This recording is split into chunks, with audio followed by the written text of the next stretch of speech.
is here. Check it out. And you're locked on to Utah's highest rated, most listened to sports radio station. It's my station. It's my station. This is Hans Olsen and Scotty G on 97.5, the KSL Sports Zone.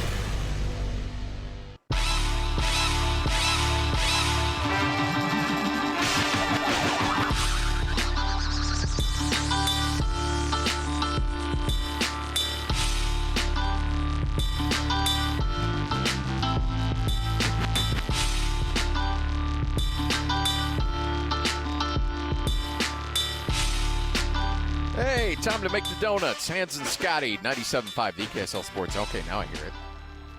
We in an echo chamber? You can hear a little bit of it. A little bit, yeah. I can hear a little bit of it, too.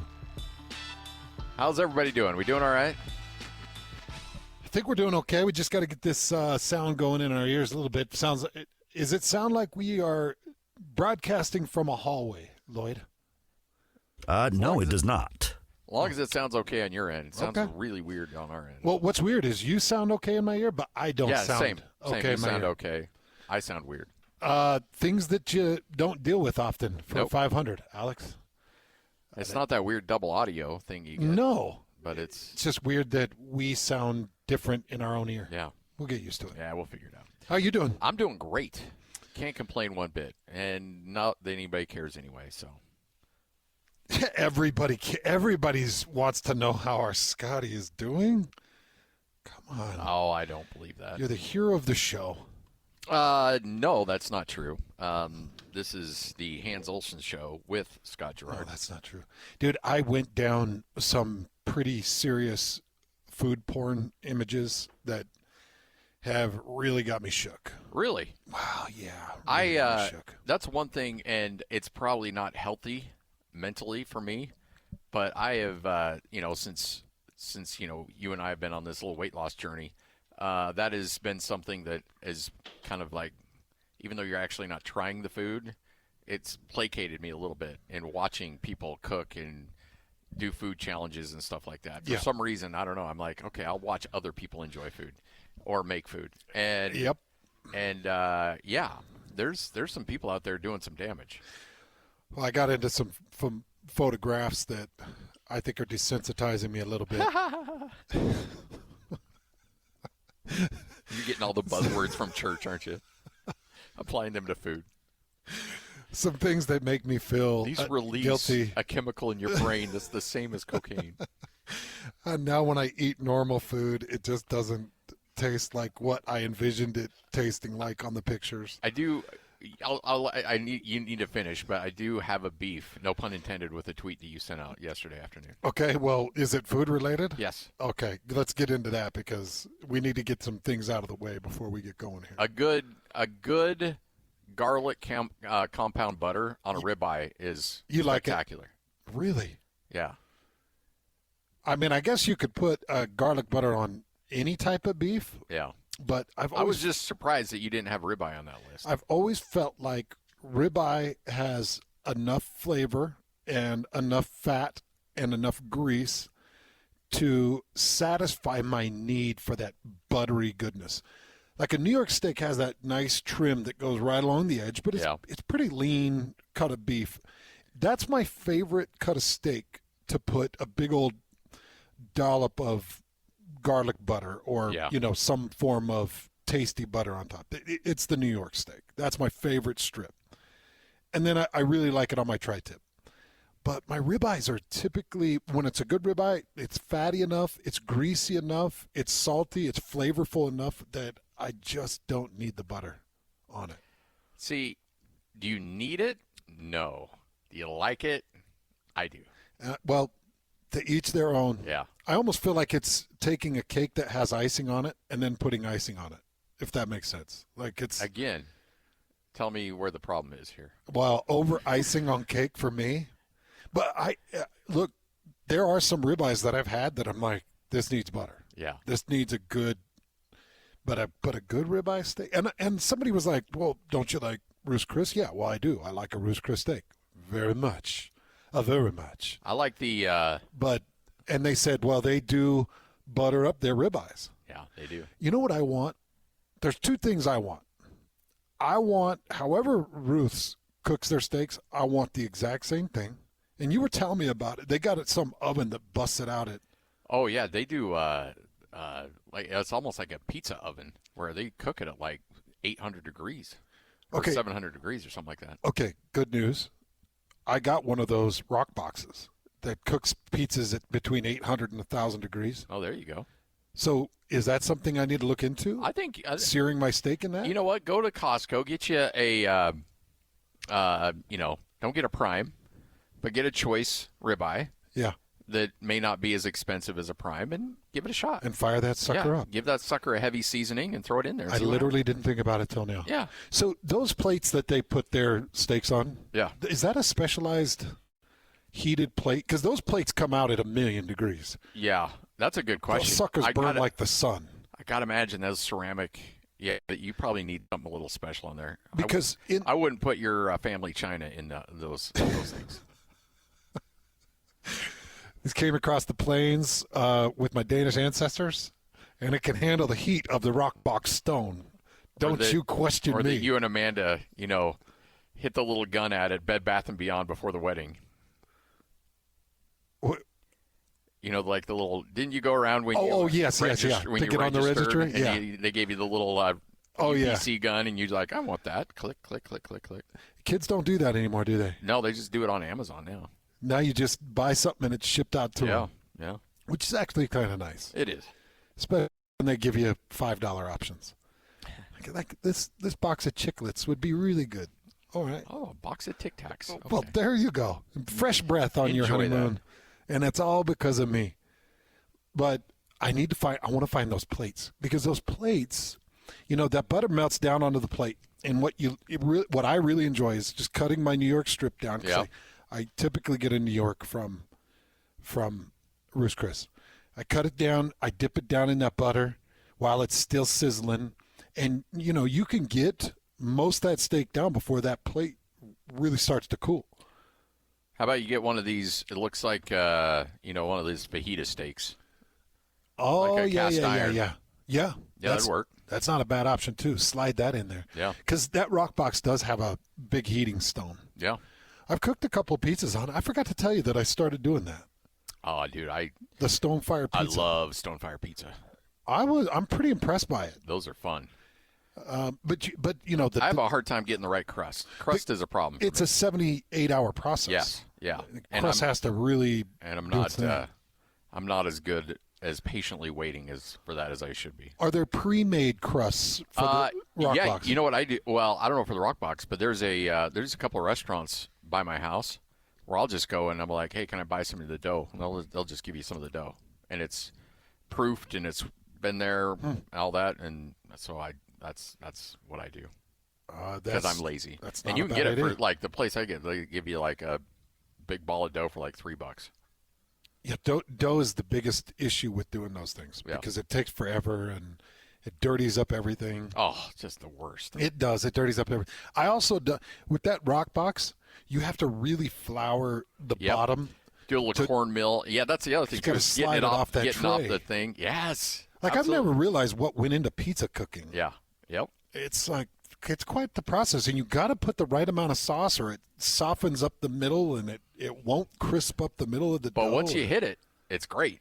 Yeah, when you nail it. Yeah, but the margin of error there is really slim. But all I ever think about is the dang deep dish at Giordano's. Do we? You and I need to bring it here to I know. Utah. We need any silent partners out there, financiers. Let us know. Hans and I will be the face of your deep dish pizza company. Yeah, we'd love to do it. But it's got to be a nice, classic, incredible deep dish. Something that really brings the people. But, is there a market? Like, you and I want it. Is there a market in Utah? But is there a market? Do people really want true deep dish pizza? And if you're thinking Detroit style, that's not deep dish pizza. We're talking Gino's East, Giordano's. Sauce on top. Yes. Like do your research on what true deep dish pizza is. Mott's on bottom, fresh pressed sausage, not pre-cooked, And sauce on top, and baked. I've always assumed there was somewhere in Utah. I just didn't find it. But you've done the research. I did the research. It's not you've here. Scoured the whole state. And we've talked about this before, and I asked people to tweet me a location. Nobody can tweet me a location. If anybody out there is listening to Scotty and I here in the state of Utah or on the borders, because we leak into Idaho and we leak into Wyoming, if you're listening to us and you know a good deep dish place, give me the tip at 975 Hans. And if I find it interesting, I'll go out and give it a try. But I cannot find a good deep dish within drivable distance here in the state of Utah. Got to go to Vegas. And it's all I think of. Yeah, I think there's a market, but I don't think people know what they're missing. I've never seen you happier than when they brought out that pizza. I almost cried the other night. I almost cried. You and I were in Vegas, and we went to Giordano's, and you have to wait 45, 50 minutes for that thing to be done. And they brought it out, and the smile on your face was like, wow, this is true happiness right here. So, filling pizza, half of a piece got you full. Yeah. I was 3 pieces deep. That's how excited I was. 3 pieces deep. But I will say, I couldn't do the leftover thing. I'm surprised you left some in your hotel room. Yeah. I took about 6 pounds of leftovers home. I just couldn't. And you know that pizza is really good cold. That When thick bite in the mozzarella. When the mozzarella sets up, I got to imagine that's just incredible. Oh, great pizza. Anyways, you see, I've got myself down a Food Channel hole that I can't get out of. It's crazy. I gotta change gears. Let's change gears. Let's get into sports. Maybe that'll take my mind off. What was it that just you didn't say actually what you watched that threw you for a loop? No, so you know these algorithms on social media? Oh yeah, no, they'll you click on one thing. I responded to one food post, and then I refreshed my page, and it put like 6 really good-looking food posts in front of me. And then I was like, well, let's look at that. So I clicked on it, and then the responses on that food post were like other people's food posts. And the next thing I know, I'm into deep fried chicken fingers and incredible mama cooked meatloaf with some great mashed potatoes and gravy with a nice crusted ketchup topping and a little spread of gravy on the loaf with a beautiful flaky biscuit that's got butter, honey butter on it. And I'm like, oh, geez, here we go. And then it was 12:30 at night, and Amanda's like, what are you looking at? I'm like, nothing. And, you turn your phone off and erase your history. She's like, are you looking at food again? I knew it. We had a good dinner, and then you immediately go to your laptop and you start looking at food. Is my food not good enough for you? Oh, it's just a conversation I don't want to have at midnight. And so you're like, oh, nothing. It didn't mean anything, all right? What are all these responses to this food? Nothing. Well, why did you say that their pizza looks amazing? Because you didn't really comment on my pizza. You didn't say that about my meatloaf. Like, well, baby, your meatloaf's so good. It doesn't mean anything now. So I just avoid the whole thing. Yeah, it's the algorithms. It's got the social media algorithms have got me spinning lately. Oh, they know what you want. Well, and you get into, like, you click one conspiracy theory post now. Oh yeah, and you're 20 deep on conspiracy theories, and next thing you know, the conspiracy was they're trying to. Well, I mean, we have a mutual friend who texts us a lot of stuff, and he texted us a conspiracy theory yesterday. And all it did, and I didn't like it. I didn't respond to it, but I did bring it up. It did show up on my laptop because sometimes text messages come through my laptop. And then all of a sudden I'm on, I don't know if it was Facebook or Instagram, and then all of a sudden I just get hammered with it. And I'm like, I got infiltrated with the conspiracy theories. Yeah. And I'm not saying he's right or wrong. He may be right, actually. But that's beside the point. But now all of a sudden the computer's like, oh, he spent 25 seconds reading that text from that guy who has that, and so he must want more of that. And here he goes. Before you're out of that rabbit hole, not only do you think the earth is flat, you think the sun is flat. And you're like, well, now I'm a flat sunner. And there's just no way it's an actual ball or a star. It's just, It's just a hot, flat pan that's come out of a Ruth's Chris oven. It's God's hot, flat pan that came out of a Ruth's Chris oven. All right, well, folks. Conspiracies get you, buds. They get you. They do. It's a Thursday. Hans and Scotty, 97.5, the KSL Sports Zone. I'm surprised Lloyd has just been patiently waiting for us to move on. Usually he's in there like, hey, guys, what are we doing here? Maybe he's cooking noodles back there. Oh, he's deleting his food history. He's like, I don't want to get caught either. Mike from IT's over guys there. Are like, a good reminder. Yeah. I hope Lloyd's not looking at food posts on his work computers. That's what I hope. Let's get to it. Starting lineup, Hans and Scotty, 97.5, the KSL Sports Zone. This is Hans and Scotty G. Let's go. The lineup is set, and it's time to kick off the show with the biggest topic of the day. This is the starting lineup on 97.5, the KSL Sports Zone. Starting lineup in the show brought to you by Mountain Land Supply, where the pros go for plumbing, landscaping, irrigation, agriculture irrigation, HVAC parts, tools, and pretty much everything you know. Look, if water runs through it, Mountain Land's going to hook you up. Go to mountainland.com. Oh, they're awesome. Great people, good folks. They'll get you squared away. Hans, you know what? Little known fact is that Will Hardy actually podcasts the show. Yeah. And he has it streamed into the locker room for the Utah Jazz. All right. Because for the team to hear, because they like our insight, they laugh at our jokes, and they use us for inspiration. And when we talked about Taylor Hendricks, and you specifically said we got to see more out of Taylor Hendricks, apparently that resonated inside that locker room when they were listening yesterday. It got him. Yeah. Because the two that I went all in on yesterday was Hendricks and Filipowski, which, by the way, when I say all in on, I said, hey, hold on. Just hold on. Like, I get it. Taylor Hendricks is starting to pick up some negative steam and was picking up a lot of negativity, and rightfully so in many cases. Out of the 3 out of the 4 games he had played had been pretty horrible going into this last game. And the one game that he played decent was just decent. But this game was pretty darn good for him. And then Filipowski was even better. Not better than Hendricks, but better than better than the growth what in we've average. seen before, right, for sure. I talked about these two and their averages through Summer League so far. And Hendricks coming into this game was shooting 40% from the field, 30% from 3, was scoring 8 points a game and grabbing 6 rebounds a game. And he goes off for 23 points. He grabs 9 rebounds.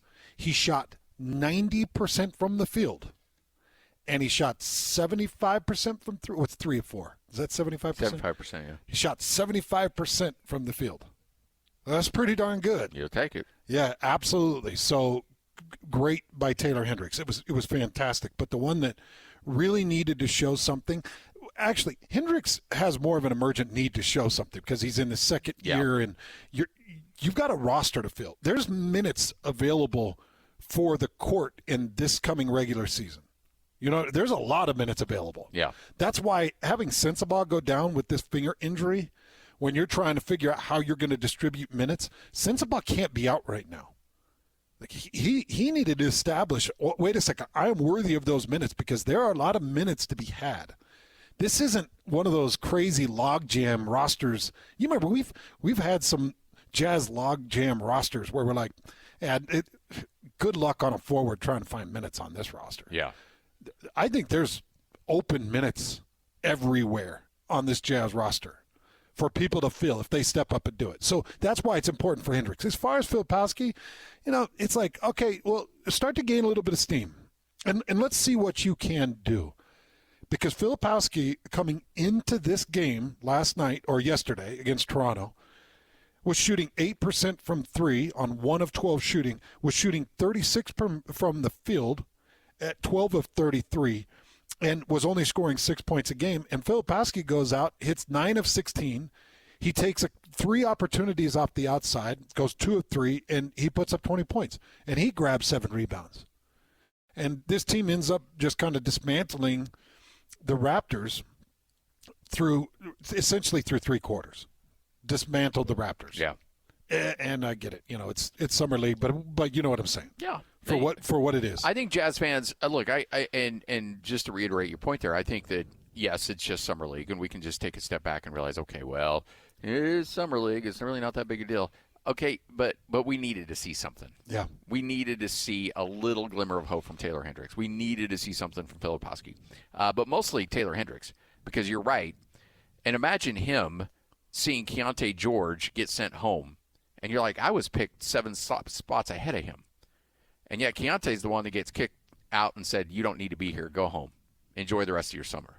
Whereas they come to me and say, guess what? Pack your bags. You're going to Vegas because you need more work. And you still have not been able to respond. And I got to imagine as a player to be able to have a performance like that, yes, it's summer league, yes, it's a meaningless game, yes, it's against inferior competition, but to be able to show out and have one of those games where you're like, okay, yeah, there are moments where I look like the best player on the court. Oh, yeah. And he needed to show that, and he showed that last night. And he did. So, yes, as a Jazz fan, you can but the heck out of this thing. Yeah, but this, yeah, but that, blah, blah, blah. I get it. But we needed that one. Yeah. We needed to see that one. 1,000% agree. So I'm really happy about that. 2 other proclamations I'm ready to make. 2 other proclamations. A proclamation to the Utah Jazz. A Utah Jazz proclamation as divinely inspired by Hans Olsen. We are off to a great start. I know. You know what? It's summer. It is. Let's let down the hair and have a little bit of fun. Number 1, Cody Williams will have the same, a very similar regular season as Keontae George in terms of heavy rotation, starts and games played. All right. So Keontae George, just to draw the picture for everybody, Keontae George played in 75 games. Okay. He started 44. I feel the same for Cody Williams. All right. I think he plays in around 70 to 75 games. I think he starts somewhere between 30 and 40. And I think that we see a similar amount of impressive outcome from Cody as we did from Keontae. We'll come out of this next regular season feeling the same as we did with Keontae. Okay. But of course, in the role that Cody's going to play. That's great. So I feel that about Williams. I'm excited about him. And then number 2, my number 2 proclamation, Kenny Lofton is done. Put a fork in him. Yeah. It's over. Yeah. The excitement, the fantasy, whatever your thoughts and hopes were for Lofton, it's over. When you have a summer, when you've got some years under your belt, you got some size, and you got a little bit of experience, and this is what you want to go do in summer league, it's like, geez, nah, don't think so. That is not where it's at. Yeah. Kenny Lofton's minutes, he ended up with 20 minutes. He went 1 of 8 last night, 4 points, did pull down 6 rebounds. There's still things that you would be excited for and hopeful for, but I look at Lofton and I'm like, geez, I would love to see it because I love him because he's a moose out there. Yeah. He's one of our guys. He'd be me. He's like T-shirt under the jersey guy. That's how I'd play the game if I knew how to T-shirt. I've got back acne, okay? I have nothing but love for the T-shirt. I was T-shirt under the jersey guy. Some guys don't need to be T-shirt under. Some guys have to be. My freshman year, I was T-shirt under the wrestling singlet guy. My freshman year. Honestly, that's what kept me. That and the practices, and the competitions, and the actual wrestling itself is what kept me away from wrestling. Are you being serious? Yeah. But ultimately, it was the singlet that chased me away. Well, it was funny because I had one teammate that said, "Well, you don't have any armpit hair," and I was like, "Well, no," because I didn't have armpit hair until my junior year. And I was like, "No, but is that a bad thing?" Because now I would love that. I would cherish that because you could cut my armpit hair off and build a pretty big beard. But you ready for this? We got a trade. We got breaking news. Bum, bum, bum. Adrian Wojnarowski tweeting, the Los Angeles Clippers are sending guard Russell Westbrook a second-round pick swap, and cash to the Utah Jazz in a sign-and-trade agreement for Chris Dunn. This screams buyout.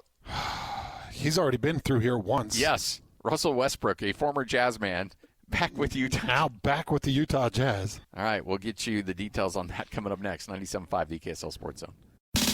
This is DJ and PK. Here's Derek Carr talking about the best football player he's seen. Hazelham's the best football player I've ever played with. He really is. He can do everything. Throws, runs, catches, fullback, quarterback, tight end, receiver, slot, blocks, punts, personal protector. That man is a Hall of Fame football player. No higher praise than that right there. Derek Carr pumping up Taysom Hill. This whole time, he's been wildly underutilized. He's a special athlete. There's few athletes to his ability. I would say Taysom Hill is the best athlete ever to come out of BYU football. Hill isn't even close to BYU's best quarterback. Not saying that. That's a different thing. You don't come across an athlete like that very often, I don't think. Catch DJ and PK mornings from 6 to 10 on 97.5, the KSL Sports Zone.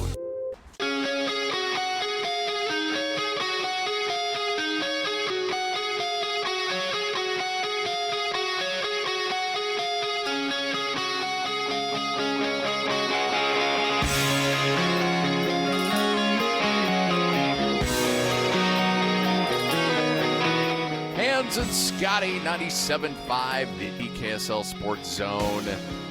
All right, here we go. Jazz have sent Chris Dunn to the, I'll tell you what, to the Clippers. Chris Dunn agrees to a 3-year contract, $17 million. It's a sign and trade. Russell Westbrook is going to come to Salt Lake. Well, he'll never show up in Salt Lake. What? Bro, what are you talking about, man? They will agree to a buyout, and I'm out, man. I'm tripping. Which is funny because a guy that we know is the one that asked the question that led to that. You're all tripping. Was that Napoleon? Yeah, I think it was. But I don't like Westbrook at all. Man, not that it matters because he's not going to be here. No. But so Russell Westbrook, this will be the second time that Russell Westbrook has been traded to the Jazz and the second time that he will not even step a foot in Salt Lake City. He'll get bought out, and they'll agree to a deal. And then it looks like he's on his way to Denver to sign a contract with the Nuggets. So the Nuggets appear to be the destination. The Jazz, in all of this, appears to have picked up a second-round pick swap and cash and a first-round pick, the 2027 Los Angeles Laker pick. The first-round pick. For what year? 2027. 27. Okay, well, LeBron will be gone. Yeah, that might be a good pick. Bronny might tank. You say unprotected? I don't know. I don't know the details on that. Tell me what it says about that first round, though. It's a 2027 first round from the Lakers or Clippers? It's from the Clippers. Well, it will be the Lakers pick, but it's owned currently by the Clippers. That could end up being a good pick if it's not protected. Maybe, you know what, let me dig into this a little bit more. We're kind of flying by the seat of our pants here a bit. So there's a lot of stuff on Twitter that I got to siphon through here. Because all I've got is a second-round pick swap and then cash. Yeah, that's what I'm looking at, Woj. And then there's another account that may not be actually overly factual. So hold off on that Lakers thing. Okay. So right now, just hold on. I'm going to stick with just Woj here for now. So hold on right now and this is what you need to understand. The Jazz got nothing and get nothing and have nothing for it. Well, they get cash and a second-round pick swap. What? Chris, by the way, good job for Chris Dunn, by the way, because that dude was out of the league. Like, that dude was hanging by a thread for his NBA career. And yet now he's able to flip that and get another $17 million. How would you feel if you're Russell Westbrook right now? Now, he'll go to Denver and he might win a ring. Yeah. I don't know how good of a fit that is for Denver. I think that he's a problem everywhere he goes. I don't think any team wins a ring with him on the team. That's how it feels, Lloyd, because he is just a cancer. Well, I'll tell you why, because he's not a guy that you put on a team and he's just a contributor. That's not him. You can have him on a team as a contributor, but he's going to be in the locker room chirping and barking and being in a bad attitude or saying something to a coach or being combative with a teammate. It's just what we've seen from him over the years. And when he was Mr. Triple-Double and he was Mr. MVP, and he could take a team pretty deep in the postseason, but he just, to me, comes across as a bad pill for everybody to swallow in a locker room now. Yeah. And although there are guys that swear that he's been a good teammate. And yeah, I've heard that too. I have a hard time believing it, but there are players that say, no, he's actually a good guy to be around, and he's been beneficial to careers. We've talked to players that have been around him that swear that he's actually a good dude to be around and have helped, but I wouldn't want him on my team. So the first thought I had when I saw the trade news before it was announced that the Jazz were going to be moving him on and taking cash in a second-round pick swap, which basically Russell Westbrook is worth nothing nowadays, just moving on down the line. But the first thought I had, Scotty, was, is that something where Coach Hardy feels like Westbrook could be an inspiration to these 6 draft picks he's picked up over the last 2 years? Obviously not, because he's moved him down the line. But I was thinking, is Westbrook somebody I would want to influence the young minds on a team? And it's like, from every angle I know of, it's no. Every angle but one, and that's his gear. Yes, the dude never takes nights off. Never takes nights off. He's got a gear that's undeniable, that's unique, it's praiseworthy. It's in terms of work ethic on the court in the course of a game, you would take him over James Harden every day of the week. Every day of the week. Here I almost said James Hardy. Oh, did yeah, because the Hardy playing. Yeah, every day of the week, and twice on Tuesday. Yes, because at least you can respect his work ethic and his drive. And you know he's not going to be hurt when you need him, like James Hardy's been multiple times. Yeah. Or Harden. Yeah. Russell Westbrook's never put on a fat suit to demand a trade. No, and wouldn't. But but now he's going to go to Denver, and we'll see. Now I think that Denver locker room is actually a pretty good fit for him because it is such an established locker room that they can absorb a character like that. It's like when Randy Moss goes to the Raiders and he just tears through that team like they're nothing because they're better leadership. Then he goes to New England and Tom Brady and everybody else like, no. We don't put up with that here. This is how you're going to be and this is how you're going to act. And he ends up having one of the greatest seasons in NFL history. Yeah. And I do think Denver can absorb that, but I just don't know from a style of play standpoint how much that he really helps them. Well, and I do think that there's ears that he can't penetrate. There, he can't get under Jokic's skin. He's not getting under Aaron Gordon's skin. No. He's not getting under Jamal Murray's skin. Those three are going to look at him like, hey, I'm sorry. Were you thinking that you would have ball possession? So what we need you to do is not have ball possession. So when the official gives you the ball on that baseline, you inbound it. And then go away. Go away, and because what we don't want you to do is possess the ball 80% of the time. So this area is called the low block, and Jokic is going to be there. And what you're going to do is you're going to give an entry pass to him in that low block area, and then you're going to clear out. I understand that you're used to triple doubles, but what we're doing here is singles. Yes. We're expecting a single from you, and that's it. The single will be in the assist category. Yes. So as far as taking shots, don't do that. Pretend like you're taking it easy at in and out. Just a single. But if you do get a fast breakaway, we know that you can do that. Go ahead. Yeah. By all means, if you want to break away. But if the defense is back in transition, make sure that we're setting things up. It doesn't go through you, bud.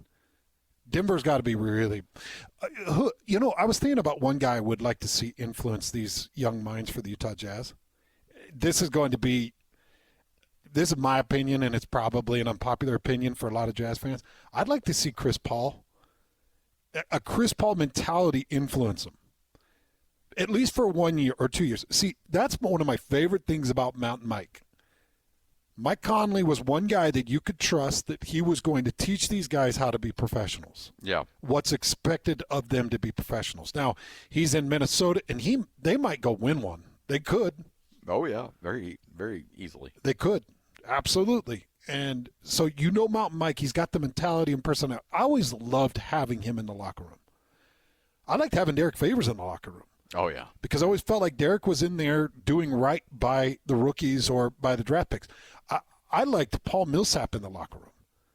Like there are guys that I wish I could get him and put him in this Jazz locker room, because you are so loaded with young minds that need good positive influence. Even like Walker Kessler is not ready to influence Taylor Hendricks. No. You know what, honestly, I don't even think Young Bull's ready to influence anybody. Well, frankly, you just probably one of your best veteran leaders outside of Jordan Clarkson you just traded. Like, I think Chris Dunn had experienced so many highs and lows in the NBA and realized how quickly it can all be taken away from you. Yeah. And how you need to cherish every moment in the league. You just gave some of that away. I actually think he's a good mentor. But you know what's crazy about Jordan Clarkson? We were talking with Coach Steve Cleveland on draft day. You were sitting there, weren't you? With me? With Steve? I don't know. On draft night? Or maybe, no, that was hockey. That was the we were NHL there for draft. hockey, yeah. So I was there with Steve Cleveland, and I personally brought up Jordan Clarkson as a mentor to these young guys, and Steve goes, whoa. He stopped me before I was done. He goes, whoa. You want Jordan Clarkson to be the influence on these young guys? And I said, well, I don't know if I want it, but what I'm saying is he's been around and maybe understand. He goes, you're not going to have a guy that plays zero defense be an influence on my team. It's like, that's not who I want my young guys to watch and emulate. I was like, all right, Coach, you go. Yeah. You go. Hey, Coach Cleveland doesn't mess around. He wants on both sides of the ball, and he's right. When you come in as a rookie and you see a guy playing no defense and you're like, oh, that's what we do here, huh? So it is 135 points a night or bust. And I don't want to put it out on the defensive side because I need that energy for the offensive side. So maybe I won't get down the court as fast as I need to. Get myself rotated out to Jamal Murray as Jokic is driving into the lane, dishes back for the three. I'll just be casual on this so that I can work on this side. But who's the guy? Doesn't exist. That's what I wonder. Yeah. Well, and because it wasn't. I like Westbrook's motor. I just even then I don't want his attitude to influence these guys. These guys already get bitter fast enough in the league. I don't need Westbrook to help put that syrup of ipecac in these guys and have them gagging bitterness all the time. Yeah. It's the first ipecac reference we've had on the show. Yeah. That's impressive. All right, Hans and Scotty, 97.5, the KSL Sports Zone. Coming up, what you may have missed. Tim LaComb will join us a little bit later on the program, get his thoughts on this Russell Westbrook trade. Also, what it means for the Jazz going forward. We'll get a British Open update as well. It's all straight ahead. This is 97.5, the KSL Sports Zone. Ladies and gentlemen, may I present... This is JJ and Alex. The Jazz can't make their roster better right now because there's no player out there that makes them better. But the one player that would make everyone else better is the player you currently have. So the Jazz are in this weird situation where they do have this all-star level player, but they don't have the pieces around him to win big. So what do? We don't want to trade Lauri Markkanen because this is a special talent. He's an all-star. This is a guy that's 7 feet that can shoot 40% from three, that has freak athleticism for his size. He is the quintessential athlete. Like you look, obviously he's not superstar status in the league yet, but almost generational in his athleticism and his skill set and the way his body's built. Giving him away sucks, so they're not going to give him away. They're going to want a lot. Catch JJ and Alex afternoons from 3 to 6. Presented by G2G Bars on 97.5, the KSL Sports Zone. On the Jazz, Utes, Cougars, and Aggies? Yeah! We've got you covered. This is Hans Olsen and Scotty G on 97.5, the Sports Zone.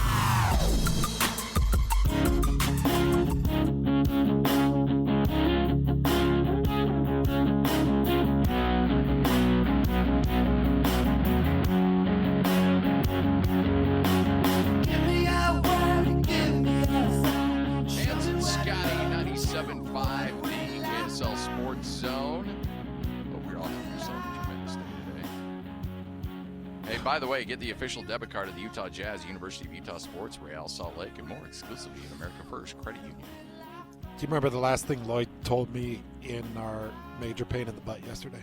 He goes, "Oh, no Shane Lowry?" Or was it Berger or was it Lowry? I think it was Lowry. Beef's Lowry. Yeah, he was eating more Beef's Lowry. Yeah. And I said, "No, of course not." And here Shane Lowry is leading the field at 4 under. Did you know something, Lloyd, or what? Just a guess? If I knew something, I would have taken him. And then not Ludwig. And then the other thing that sucks is Sepp Straka is up at the top of I know. Yep. And it's like, I can't believe what just happened with DeChambeau and Roy McIlroy. They're so bad. I've got them in the ugly today. Yeah, it's not good. Not good. Who? So I got Scheffler. Who are my other two?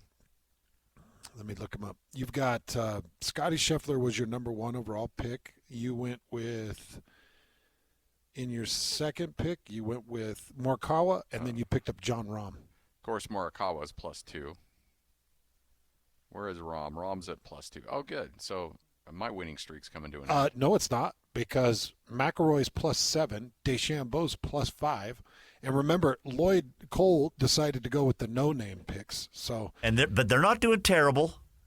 Ricky Hatton and Ludwig van Beethoven.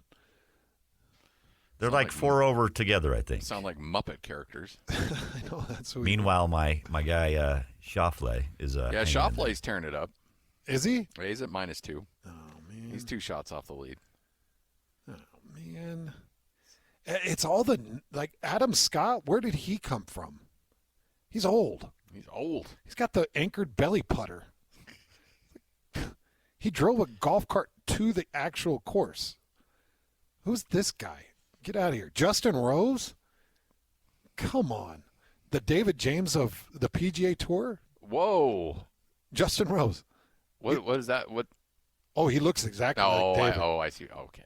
Have you ever seen a side-by-side of him and David? All right. Their face. I'm telling you.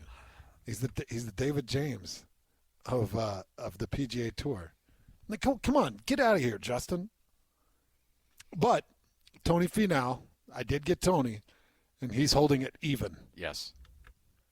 I just like that one of the stories on ESPN just says Bryson Rory struggle through weather at Open. That's 2-year golfers. Did you see that? And I was ready to take Rory too. Had you let him slip through on that second round, I was going to snatch him up. That's by the way, Lloyd, that's the story I've got on the ugly. That's the headline.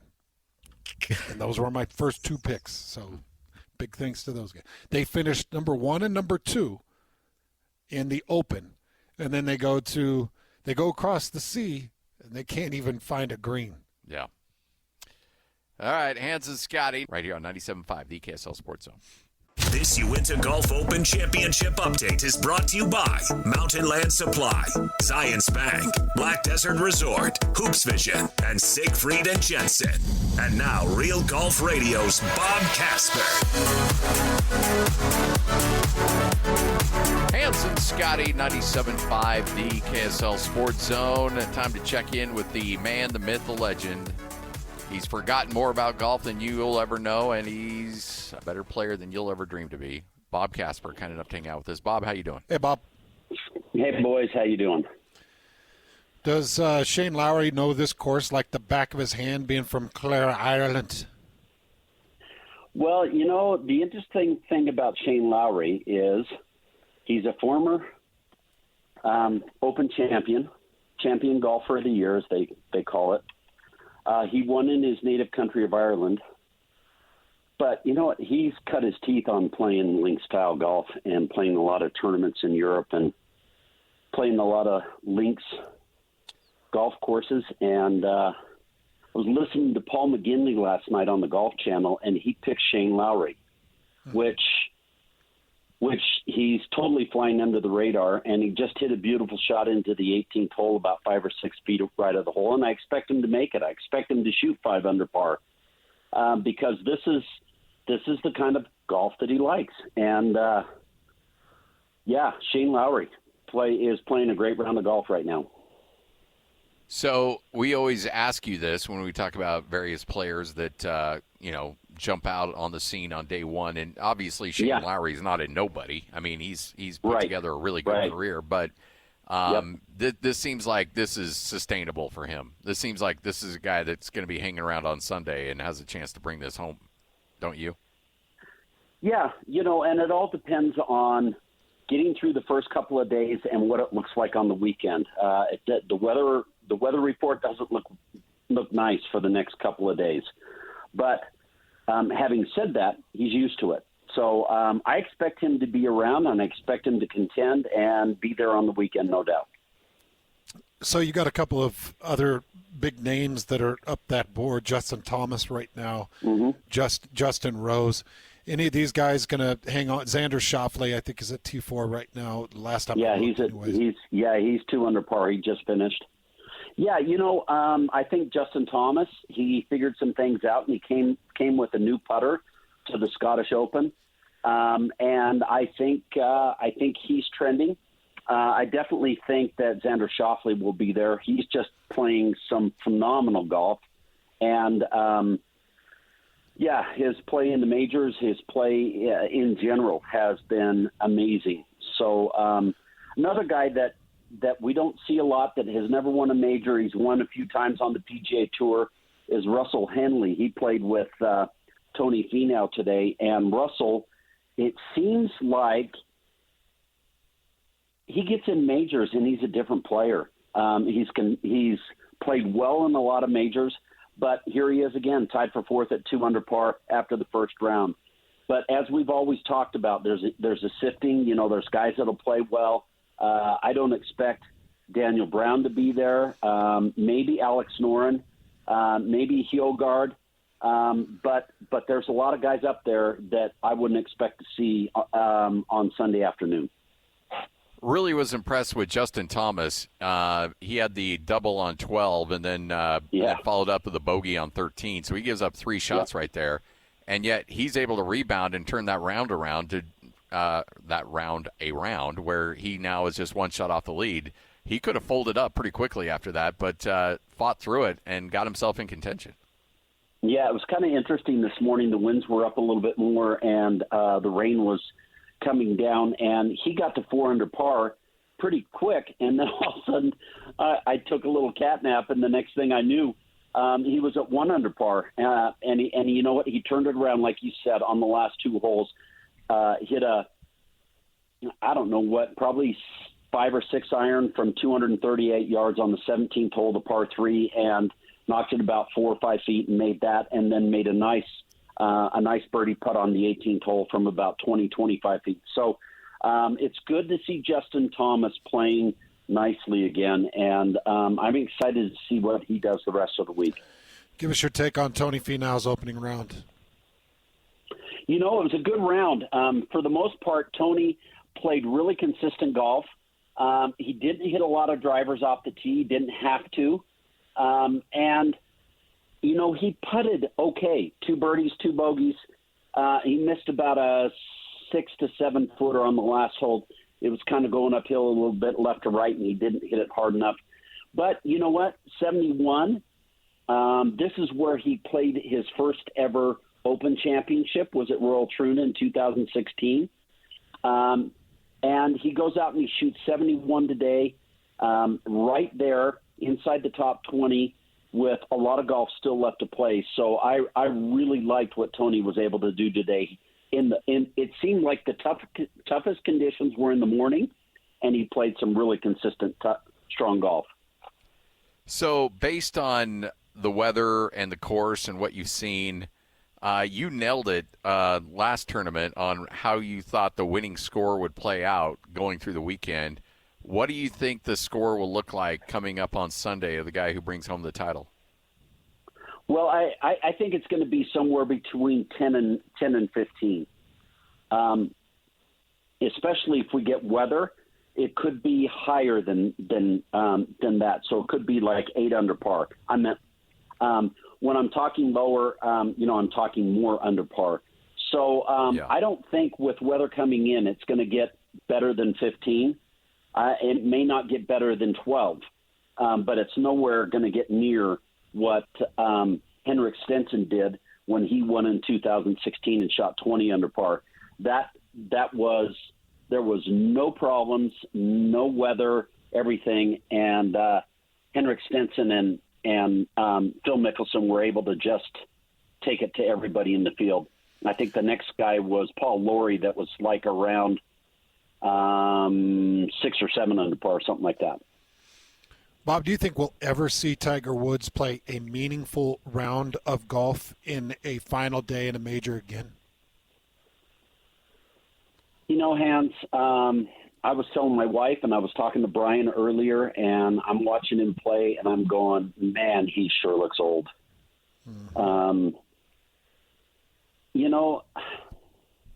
Unfortunately, I don't know that.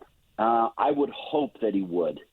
I would hope that we would see something meaningful out of Tiger Woods as far as competing and winning a tournament or being in contention, coming down the last 9 holes, getting everybody excited and stuff like that.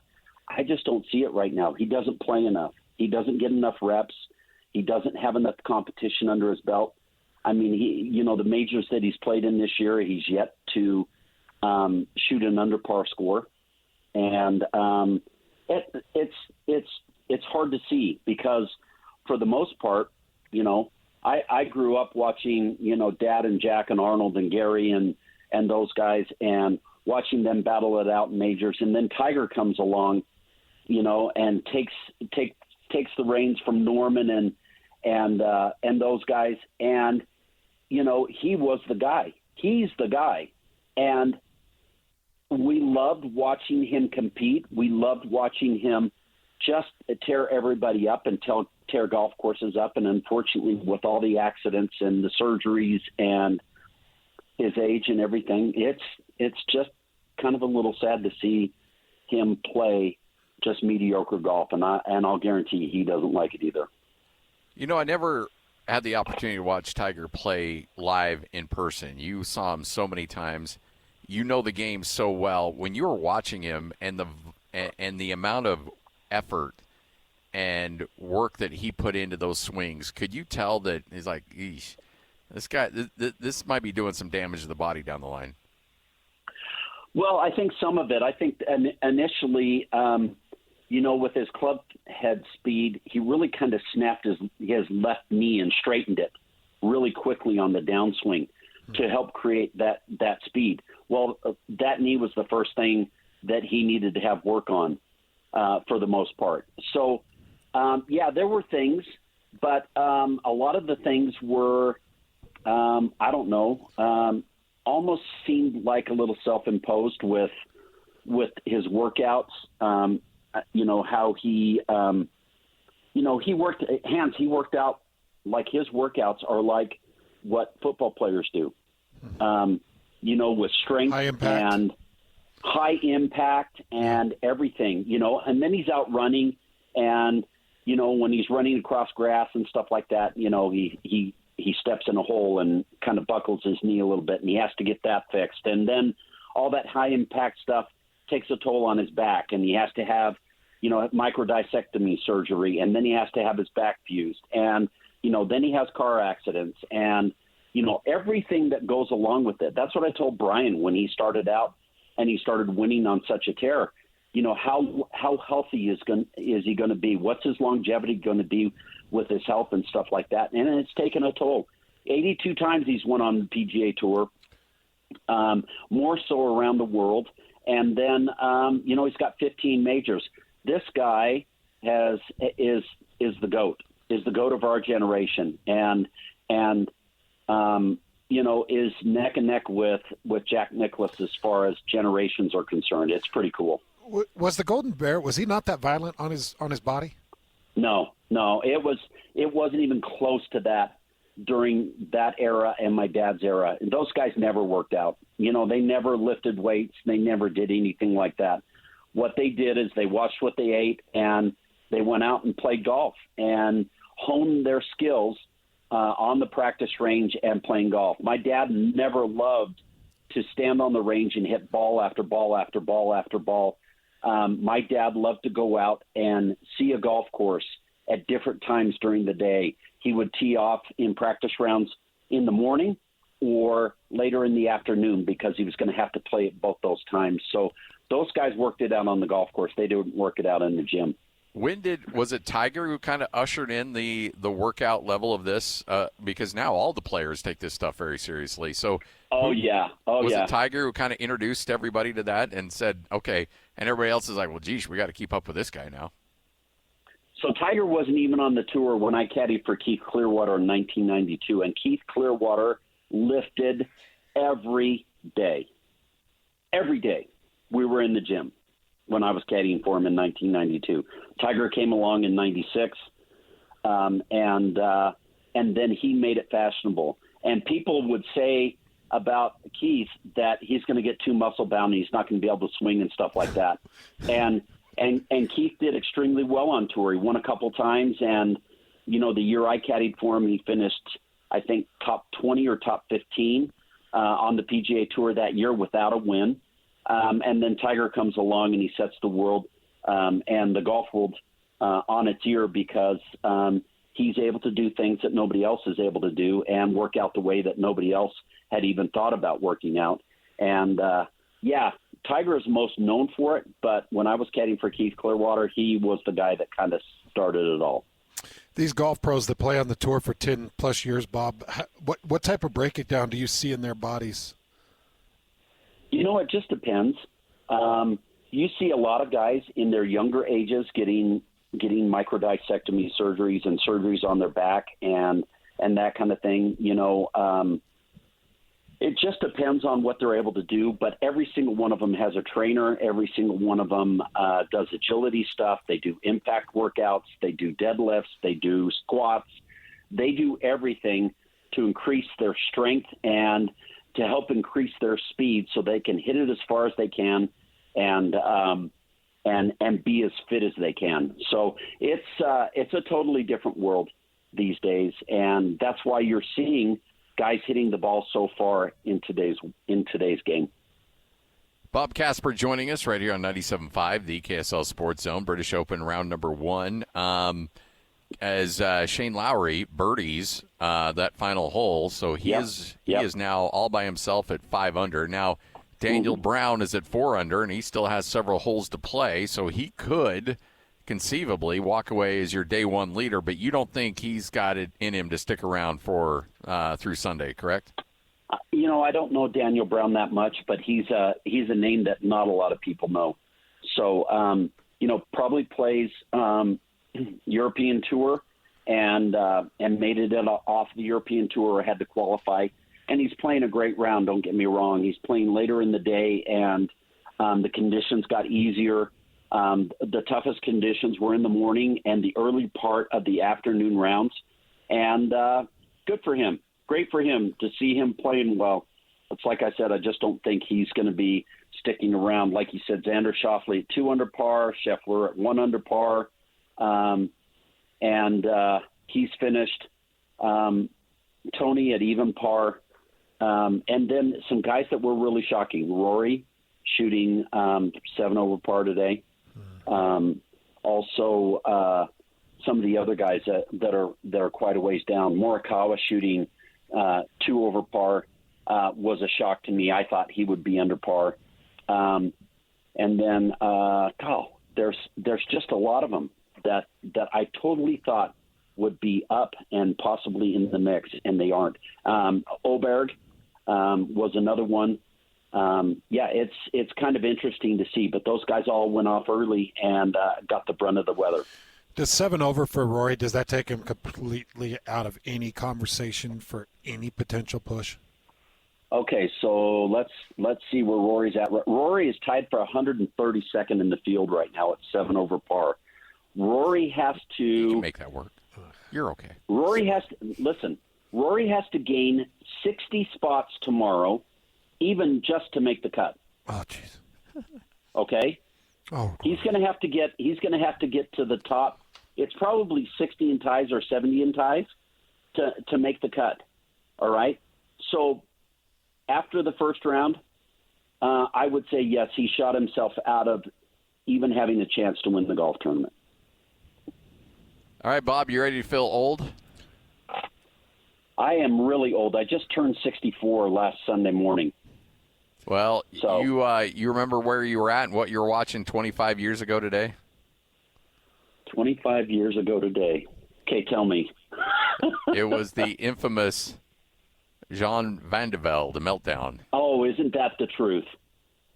That 25 years ago, 1999. Okay, so you know what I would have done as his caddy? First of all, I wouldn't have given him the driver on the last hole. Yeah. First of all, I wouldn't get and he hit it right and he missed the burn. Okay? So from that point on, I would have said, okay, here's your 9-iron, and I would have started rocking down the fairway. And then he would hit it in the fairway, and then I would say, okay, here's the club to get you on the green. He would hit it on the green, and he would have 2-putted, made a 5, and won by a couple of shots. But he ends up making an 8, goes into the playoff, and loses and then loses.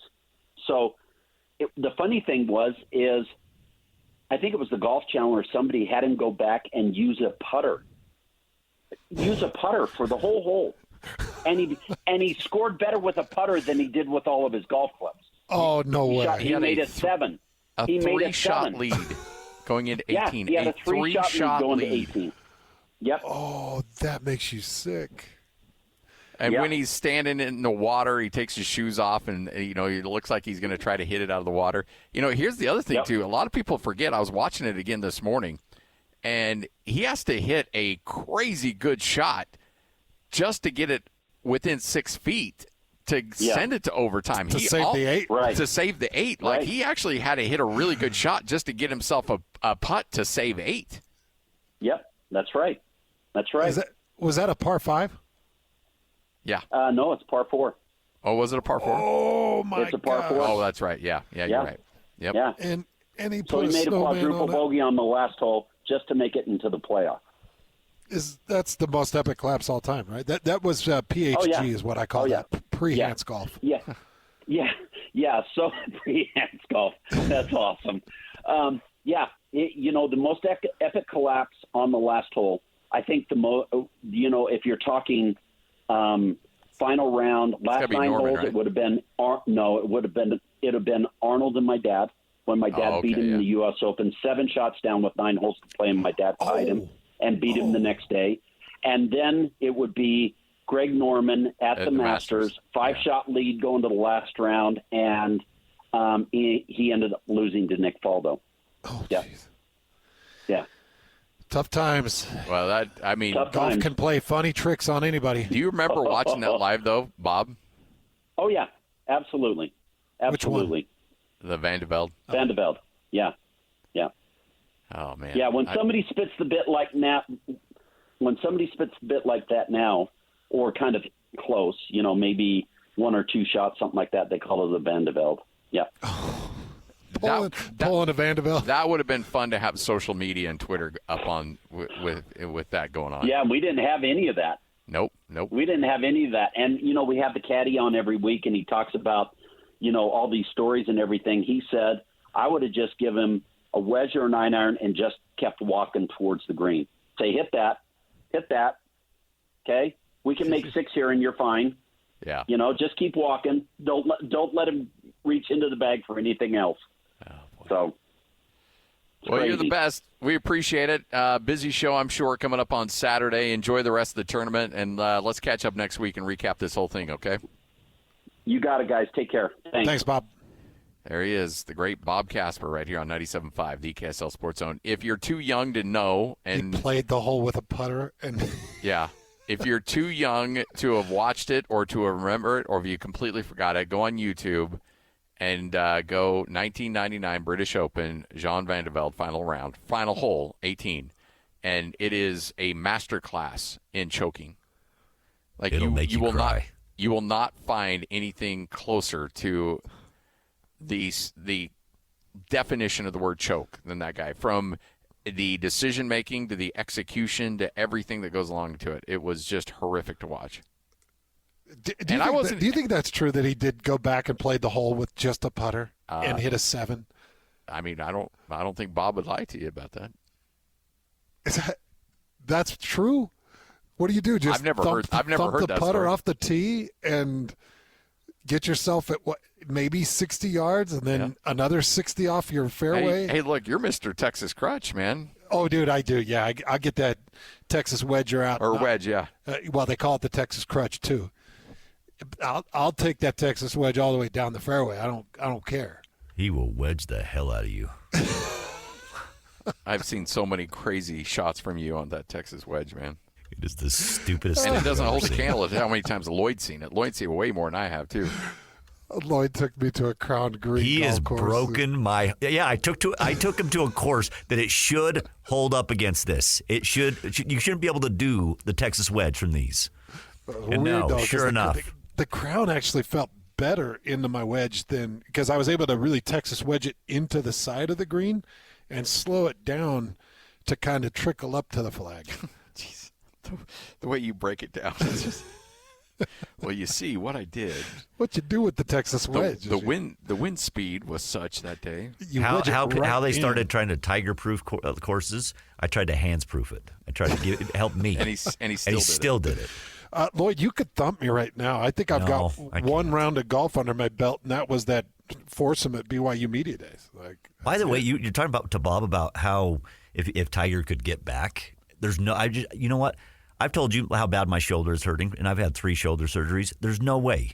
I sent you guys that timeline of all his surgeries. He's had 5 back surgeries, numerous knee surgeries. Like, he's not winning another major ever. It's not happening. Yeah, but you did go to Mexico for all 3 of your shoulder surgeries. Stop. He's had all his surgeries by the highest. No, and physician. trust me, he has the much more drive to get back in shape than I do, and he's got so much money that he could afford any trainer to help him get there. But no, it's not happening. You went to a place where they're like, hey, put this in your nose. You won't feel anything. We'll see you in 3 hours. In the back of a Chevy Nova, yes. Yeah. It's right here on 97.5, the KSL Sports Zone. 2, 1.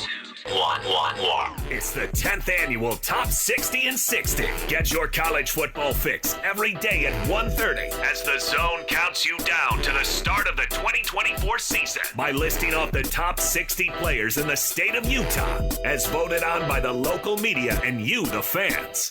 You'll also hear from the coaches as they talk about the players that will impact their season the most. It's the Top 60 and 60, weekdays at 1:30, presented by 5 Star Painting on your home of the best college football coverage in Utah. 97.5, the KSL Sports Zone.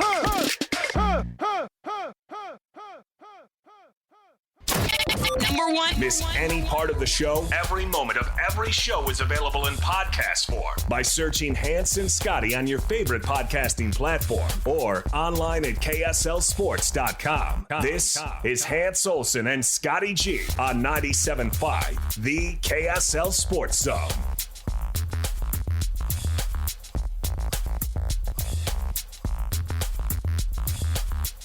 Hans and Scotty, 97.5, the KSL Sports Zone, halfway through the show, 1:35, live here at RGS Exteriors. Whether you need paint, you want to repaint your home, you need new siding, you need a complete tear down and gut job to the outside of your home, or you just need a simple repair on your rain gutters, they got it taken care of. RGS Exteriors.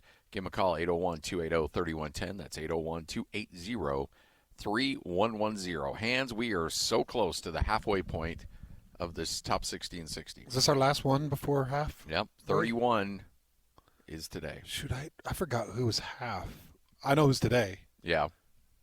I forgot who's half, and then we're in the top 30. Because we're in pretty serious numbers right now, but that's a good one. Yeah. 29. Yeah, I knew you'd be upset with 29. What? Yeah. Who did that? That's one we can blame on our voters. You give me the ballots. Yeah. I want to see all 20. Let's just say 29 should just be happy he got invited to the party. Yeah, 29 should be 49. Yeah. Sometimes you build a name and the name just sticks around. Yep. All right, let's get to it, Lloyd. Here is number 31. This is the top 60 and 60. As the Zone counts you down to the start of the 2024 college football season. And now, it's time for today's selection, as voted on by the local sports media and you, the fans. There aren't many transfer players who are expected to have a bigger role on their new team than this next selection, who led the Big Sky Conference last year with 10.5 sacks, and is expected to bring the same pressure to Provo this season. At number 31, from Brigham Young University, 6'2", 240-pound linebacker, Jack Kelly. Brigham Young University head coach, Kalani Sitake. Jack Kelly's a big playmaker. He can play and start in so many positions. He can play D-end, outside backer, inside backer, weak side backer, strong side backer. He can do it all. Tough, extremely physical, and loves the game of football. Great football IQ. He is a big player, and he's going to be something special. This is the Top 60 and 60, presented by 5 Star Painting on 97.5, the KSL Sports Zone. All right, Hans, a lot of attention on this guy. He's going to be asked to do a lot. BYU needs to get a pass rush, and every time we talk to any of these coaches about where you get in your pass rush, they point to this guy, Jack Kelly, the Weber State transfer. Can he step up and be the guy to get after the quarterback this year for BYU? If he can, then BYU is much better defensively. Just pulling up some. Oh, okay. No, I'm right on the money. This guy. 10.5 sacks last year. Okay. BYU as a team had 11. He had 10.5 at Weber State. Yeah, it's incredible what he could potentially be in pass rush. But I want to put this in perspective for everybody about Jack Kelly. And I know you've met Taysom Hill. I know, Lloyd, you've met Taysom. We've all been around him. So I just bumped into Jack Kelly at the Sports Bash because the lady wouldn't let him in. Yeah. Unbelievable. I still can't believe it. Like, he's like, I'm supposed to be here. She's like, well, I'm sorry you're not on the list. I was standing behind him. I'm like, excuse me, ma'am, that's Jack Kelly, the savior of BYU's defense. You might want to let him in. And he turned around. He's like, what? Who are you? I was like, I'm just the 2. Taysom will check in at 225. Jack Kelly's going to check in at probably 235.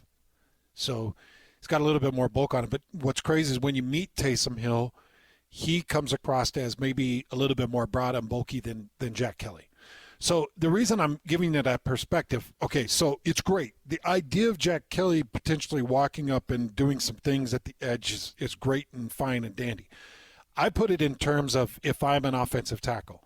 If I see him walk up, I'm drooling because I know I'm going to be able to grab that guy and move him. I can move him. So don't walk him up, not in the Big 12. If you do, it's got to be delayed and it's got to be disguised. If you do, it's got to come with movement. So there's going to have to be some gadgetry. Whether you're running D tackles, D ends, you're running some trouts, whatever type of movement you're running, you can't. And I know that there's pass rushers in the world that are 6'2", 235.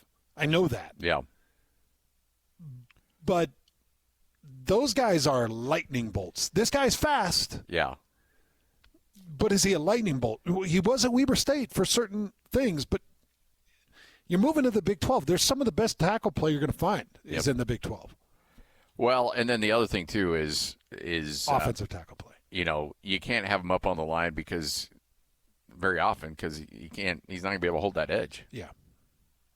He'll get moved. But, yeah. But, if you're running odd fronts and you've got him on the outside and he's got contained to flat responsibility, with pass rush recognition off of a set, then it's like, okay, maybe.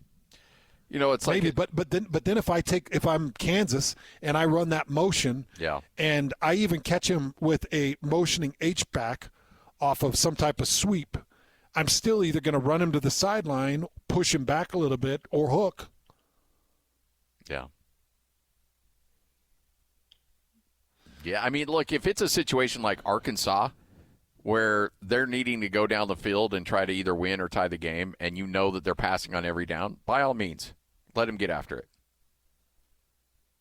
But I don't think that those situations are going to exist very, very frequently. Like, you're not going to see a lot of those situations where you can say, hey, Jack, pin your ears back. Go get it. Man, he's a beautiful-looking athlete. Yeah. He really is. He's built well, but I just know from an offensive lineman's perspective, you see a guy like that, and you're like, anything at the line, I'm going to get you. Yeah. I'm going to win this battle. Yeah. Yep. And I would like to know at Weber State, how many sacks did you say? 10.5 last year. I'd like to know of those 10.5, how many of those were on a one-on-one rush? Yeah. Not a blitz, not a blitz off a gadget, not a blitz off of some type of shift or cloud or disguise, but just a good old-fashioned one-on-one with a tight end or a one-on-one with a tackle or one-on-one with a running back where he wins the battle and gets the sack. All right, Hans and Scotty, 142. Let's get to it. Good, the bad, the ugly right here on The Zone. It's time to saddle up and talk about the winners and the losers. This is the good, the bad, and the ugly. Now, here's the good. Good, the bad, the ugly, brought to you by, where we're at right now, RGS Exteriors and Construction, obsessed with quality results. Well, I'll tell you what, you got a quality result from Caitlin Clark last night. It felt like it took her a minute to kind of figure out the league, but now she's figured it out, Hans. Is she bringing you to the yard now? Watching? No, not yet, because it's just bad basketball. It's still overall, it's bad basketball. But how many times have we even seen 19 assists from an NBA player? Not very often. I think Scott Skiles has the record for most assists in a game. At least he did at one point. 19 assists by Caitlin Clark. But this is what's weird. So 19 assists breaks the record, breaks the all-time WNBA record, but still loses by nearly 10. Guess what the record is in the NBA? It's got to be. It is Scott Skiles. I got that part right. It's got to be 25 plus? 30. Is it 30? Yeah, Scott Skiles, playing for the Orlando Magic, had 30 assists in a game. Whew, gee, but nowadays you don't see more than 12, hardly ever. I know. So Caitlin Clark moving the ball around, but I think she probably would have had a 19 assist performance if her teammates could hit baskets. Yeah. Already. That's the thing. It could be a lot more.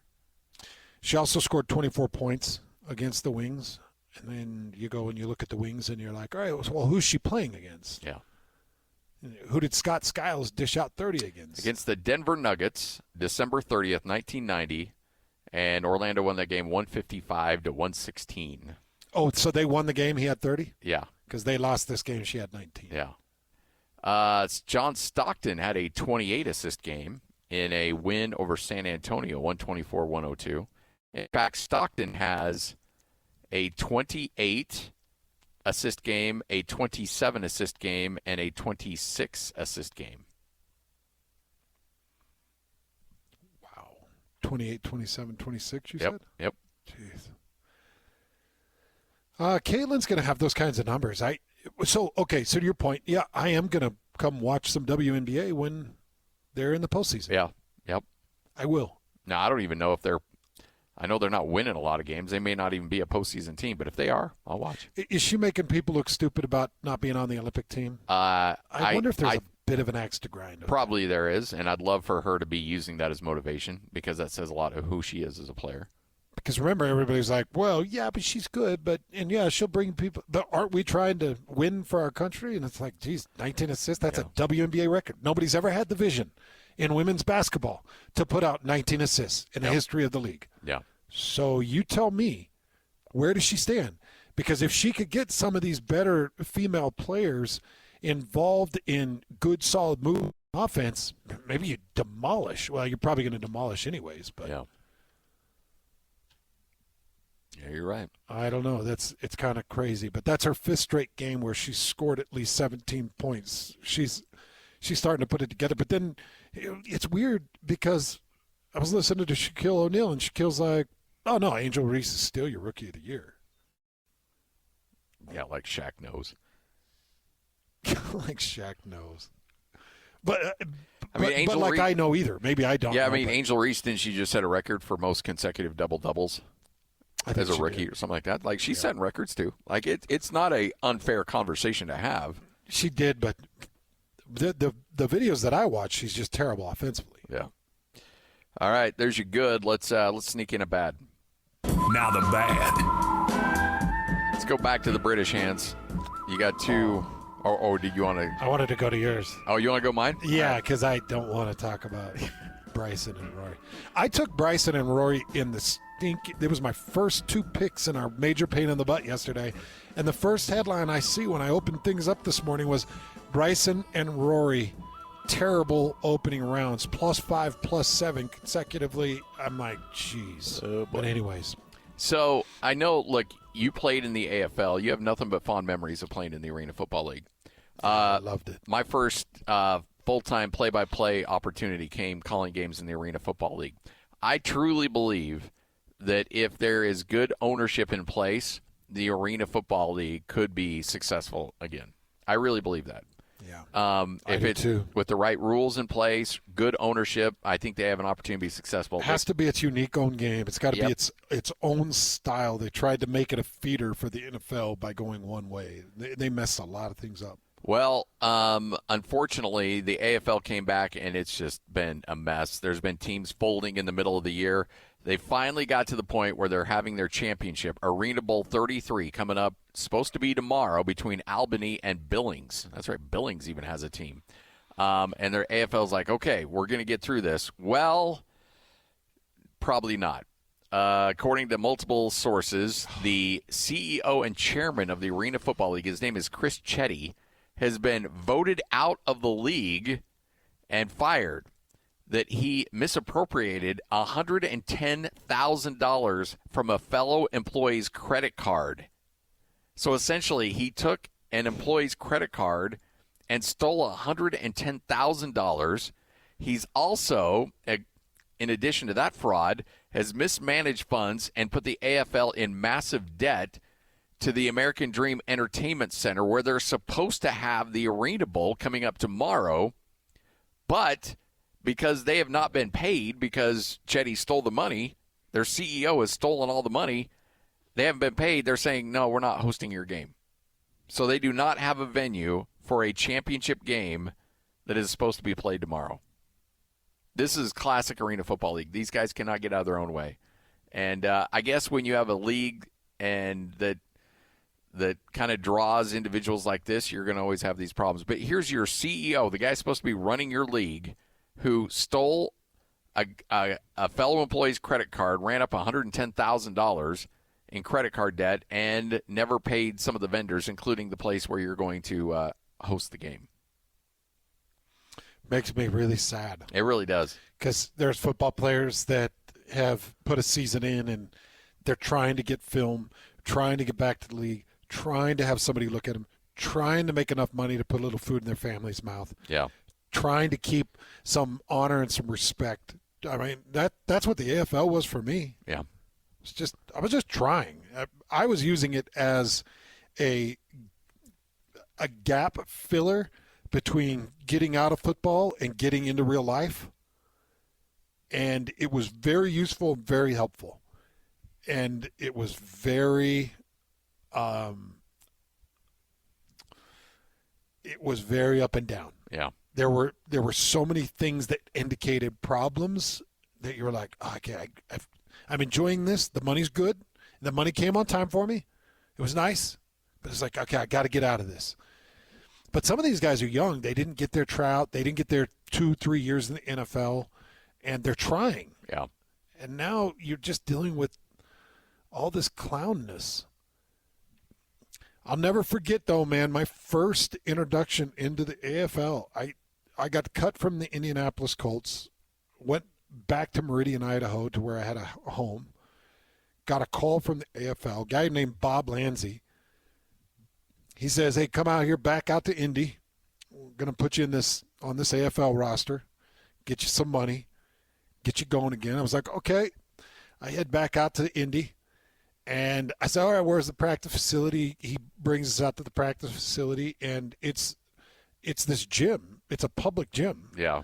That has the back end of it has a little bit of mock turf, and they had taken that plywood. It's a pressed particle board, but it's not an MDF, not the smooth particle board, but you know that particle board that's pressed and has all the chunks slivers and stuff in it. Yeah. They take that boarding and they board it off a corner of this gym with that particle board, and that was our locker room. Jeez. It was inside that. They'd cut a door in the particle board, and they built lockers out of the particle board. And I remember walking in for the first time and walking into this little corridored off corner, and I'm like, welcome to the AFL. This is a lot of fun. Especially when you got the best of the best in the NFL. Yeah. That's a real awakening. And then waking up and seeing that we were on Craigslist or eBay or something. eBay was what it was. Yeah. The team was on eBay, and our owner he had started the Hooters down in Florida, and Lags was his last name. And he was tired of running an AFL team, so he threw us on eBay. And you can own an AFL team. And then I ended up headed to New Orleans, where New Orleans was great. And then Hurricane Katrina hit, and they dispersed New Orleans. Then I ended up here with the Blaze, and the Garf group ran about the best they could with the AFL thing. But these kinds of things just make me really sad because there's a lot of people that get hurt off these deals. Yeah. Well, you know that. You saw people that didn't get paid off of the reboot when you went back. Oh, yeah. Yeah, I remember they let me sit in team meetings, and we were on the road, and all of a sudden – you got the coaching staff talking to the players, and all of a sudden everybody's phones go off because they just evicted everybody from the team apartment complex. Oh, no. That was while you were there? I was there, yeah. And so we were on the road at a hotel. They booted them out of their apartments? But all these wives and girlfriends who are staying with these players are like, hey, the door's locked. We can't get in. Hans and Scotty, Whole World News coming up next right here on The Zone. This is Jake Scott and Ben Anderson. Cody Williams, when he applies himself, he's truly awesome. He's 6'9". He can clearly shoot. He can dribble. He likes to finish on top of the rim. He's not afraid of dunking the ball. Really good defensively. He recovers really well. He does all the things. He's just got to recognize that some team needs him to be a star, and he's got to act like a star sometimes when he's on the floor. I'm not ruling it out. I just don't think it's ever been who he's been in his life. All that stuff is teachable, and the stuff that he has is not. All that stuff is really hard, if not impossible, to coach or teach. But if we're going to focus on, personality type and does he play like he belongs and all that stuff, it's like, well, he's going to get over that. And if he doesn't, I suppose it would be somewhat alarming. But everybody has to figure out their role in the NBA. Hear Jake Scott and Ben Anderson every day from 10 to noon on 97.5 The KSL Sports Zone. Go! It's time to span the globe for the hard-hitting news you care about. Well, not really. But hey, at least we found it interesting. This is Whole World News on 97.5 The KSL Sports Zone. We've got the whole world in our hands. You got the whole world in our hands. We've got the whole world in our hands. We've got the whole world in our hands. We got the whole world in our hands. You got you and me, brother, in our hands. You got you and me. I got something here for you. Yeah, what do you got? I know you got a story here. The Kansas City Royals have a new ballpark food item. It's called the Taste of the K Taco. It is a hot dog. This is who's The Royals? Kansas City Royals. It is a hot dog wrapped in a cheeseburger quesadilla with barbecue brisket, French fries, lettuce, onions, sriracha Cracker Jacks, and 816 sauce. I don't know what 816 sauce is, but there's your Cracker Jacks on top of all of that. Is that fries down there? Yep. French fries are in there. Yep. And lettuce in there? Yep. That's just Cracker Jacks on top? Yep. And this is a cheeseburger quesadilla used as the shell. What's this back here? That's hot dogs and brisket. Oh, there's brisket stuffed in there. Yeah. All right, so you're getting kind of the sweet off the Cracker Jack. You're getting the savory off the dog and the brisket. Getting a little bit of substance off of that cheeseburger quesadilla. Man, well, that's a lot going on in your mouth. I don't know. Can your mouth discern it? Well, only one way to find out. Give it a shot. They got a price on that? No, they do not. I'm headed out to a Major League game this weekend. Where are you heading to? Going back to the Dodgers. Nice. A little Chavez Ravine. A little Red Sox. A little Dodgers-Red Sox game. I'm the biggest Dodgers fan I know. By a mile. Lloyd, he's been to way more games than you've been for the Giants. Oh, this is true. I like that Dodger Stadium. Here's the Rockies. What a dump. The Rockies have Lloyd. It's one of the most historic venues in all of baseball. The Rockies have a new food item, kind of a take on spaghetti and meatballs, but it's actually ice cream and donuts. It's called Polar Pasta. Vanilla ice cream that's kind of dispersed to look like spaghetti. Yeah. And then you've got donut holes, and then all covered with strawberry sauce. Yeah. What's the green on there? Is that a mint? Oh, it's a mint green. Yeah. Oh, it's like a mint sauce. Yeah, that looks good. If you asked me what I'd rather have, I'd take the brisket dog burger quesadilla. Yeah. With Cracker Jacks. I'd probably take the Cracker Jacks off of that thing, though. You'd ask for those on the side. Yeah. Ballpark food. You know what? I'm going to try something at Dodgers Park. I'm going to return with word. Yeah. Well, I mean, the Dodger dog's wildly overrated. Wildly overrated. Yeah. They did have, however, they had a sliders plate when I was there. Yeah. It was $36, and it came with 3 sliders. I think it had one of the Dodger dogs on it and a big old thing of cheese fries. $36. That's not bad. Yeah. It's not bad. So I think I might partake. There you go. Hans and Scotty, Greg's hanging out with us. We're live here at RGS Exteriors. Here's the thing. If you're looking for opportunities to revamp the outside of your home, but you don't know what to do or you're intimidated by the whole process, you're there to hold hands as much as you need. We are. We really do specialize in walking a customer through from the beginning to the end. There's a lot of guys that come out here and say, hey, what do you want? Here's the price. We're going to walk away. That's not us. Our estimators come out and they will really do an assessment of your home, walk around and see what kind of condition your house is in, any issues, any problems that they may see, and then they're going to tell you what we can do for you. Ask you ideas of what you've seen, what you like, what you don't like, and walk you through that process. They'll explain everything right from the very beginning as far as what they're seeing when they do the measure, what to expect during the construction process, so you know materials are going to be delivered, where they're going to be staged, who's going to be contacting you, where a dumpster is going to be, how long it's going to take. You actually know all that stuff up front, so that you have a peace of mind. You're actually not walking into it blind. You get a full understanding of what to expect, what standards to make sure you're holding us to, what we're telling you we're going to do, so that you have that comfort of an ease of mind of knowing everything about your project. Maybe not a fair question to ask you, Greg, because you don't have the schedule in front of you, but let's say that I do want new siding. I want to make my home look new. How long are we talking? So we can get an estimator out there within a week, get out to your house, come give you, go over all the details of the house. So inside the week, you could get somebody out there to come give you an estimate. Yes, we can get somebody out there without a problem. Production time-wise, we are about 10 to 12 weeks out. We've been very busy. A lot of people kind of slowed down. We don't. We work all year long, or keep our guys busy. We do good quality work. People recognize that, so we keep a pretty decent little backlog.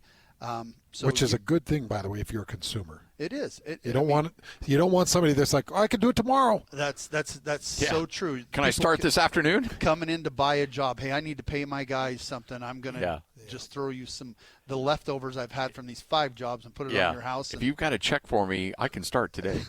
Yeah, exactly. But yeah, we could get you an estimate probably within a week, and be. Depending on what work you're wanting to have done. Some of it we're a little quicker, depending on what type of siding material you're looking for. But the averages is about 10 weeks is where we're at right now. Wow. Well, I'll tell you what, right now, get somebody out to your house, get that bid, and just get the information. Just that is really valuable to get the info so you know exactly what you're looking at and how quickly you can get this thing done. 801-280-3110. That's 801-280-3110. 3110. Make that phone call right now. RGS Exteriors, 801-280-3110, right here on 97.5, the KSL Sports Zone. You're locked on to Hans Olsen and Scotty Chin. That's right. Yeah! On 97.5, the KSL Sports Zone.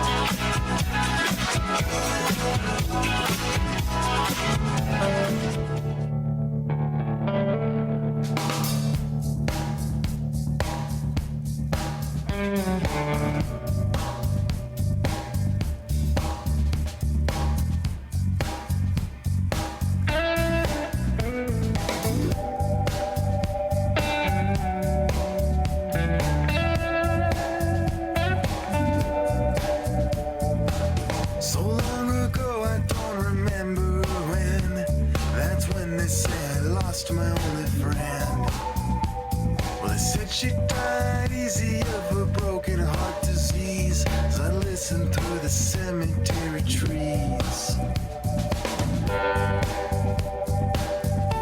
Hans Olsen, Scott Gerard, 97.5, the KSL Sports Zone. Highly underrated late 90s album. Little Wallflowers, Jacob Dylan, son of Bob Dylan. One Headlight, great song. All right, joining us now, a man who knows his way around a good song. Tim LaComb, kind enough to hang out with us. Coach, how are you? Hey, man, I picked that one. Lloyd was kind enough to call ahead and say, what should we go with today? And I've been learning a bunch of those tunes. So, Jacob Dylan's really good. There's I don't know if it was like a VMA or some award show where when this song was really hopping and Bruce Springsteen came out and performed it with the Wallflowers. Oh, wow. And absolutely killed it. Brought people to a standing ovation. Oh, yeah. Coach, what was the first song you remember Speaking making of standing ovations, there's Hans Olsen, ladies and gentlemen. Go ahead. Yeah. What was the first song you remember making out to? Oh, man. Now this is going to date me, dog.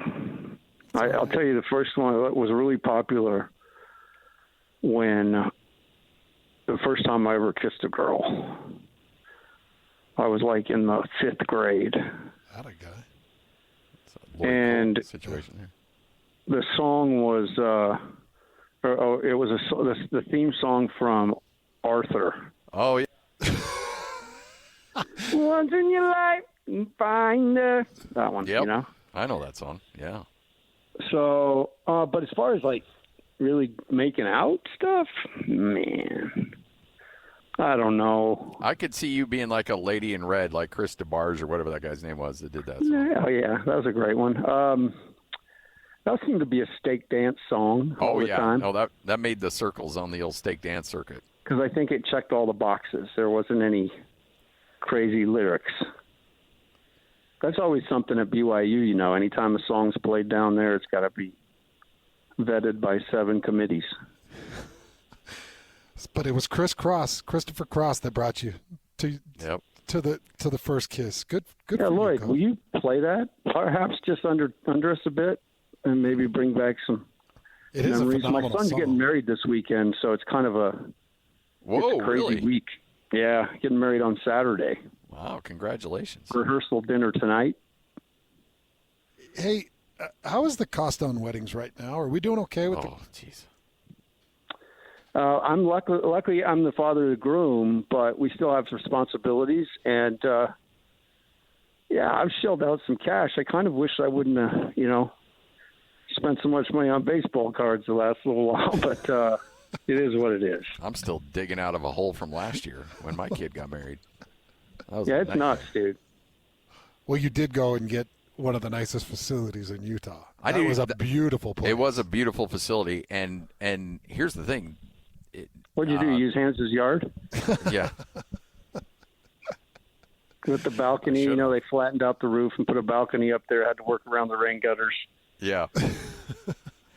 Oh man, how good was it to see Taylor Hendricks have himself a night last night? It was awesome.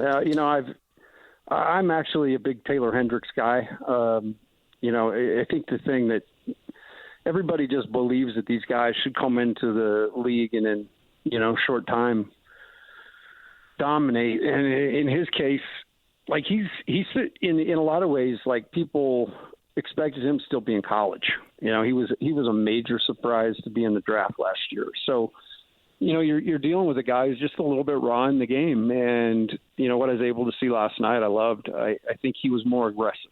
I think it was a mindset thing for him. And he was very physical on the glass, which I think he can do. I think he's honestly one of the best, on ball / weak side, like come and help and block shots.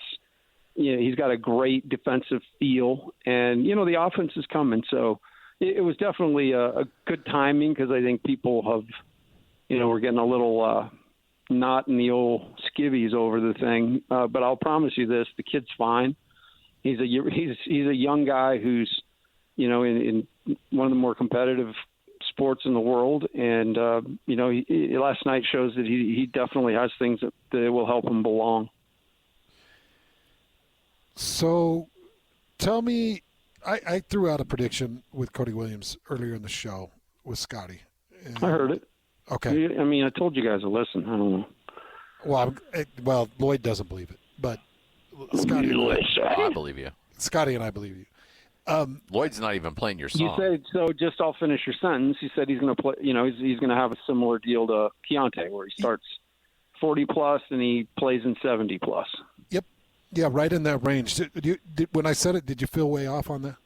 No, not at all. I mean, guys, the only limitation that Cody Williams has right now is strength. He'll have nights where he just gets pushed around. And that happens to every rookie, but in terms of like his, he's got to tighten up ball skill. But again, I think that goes with strength.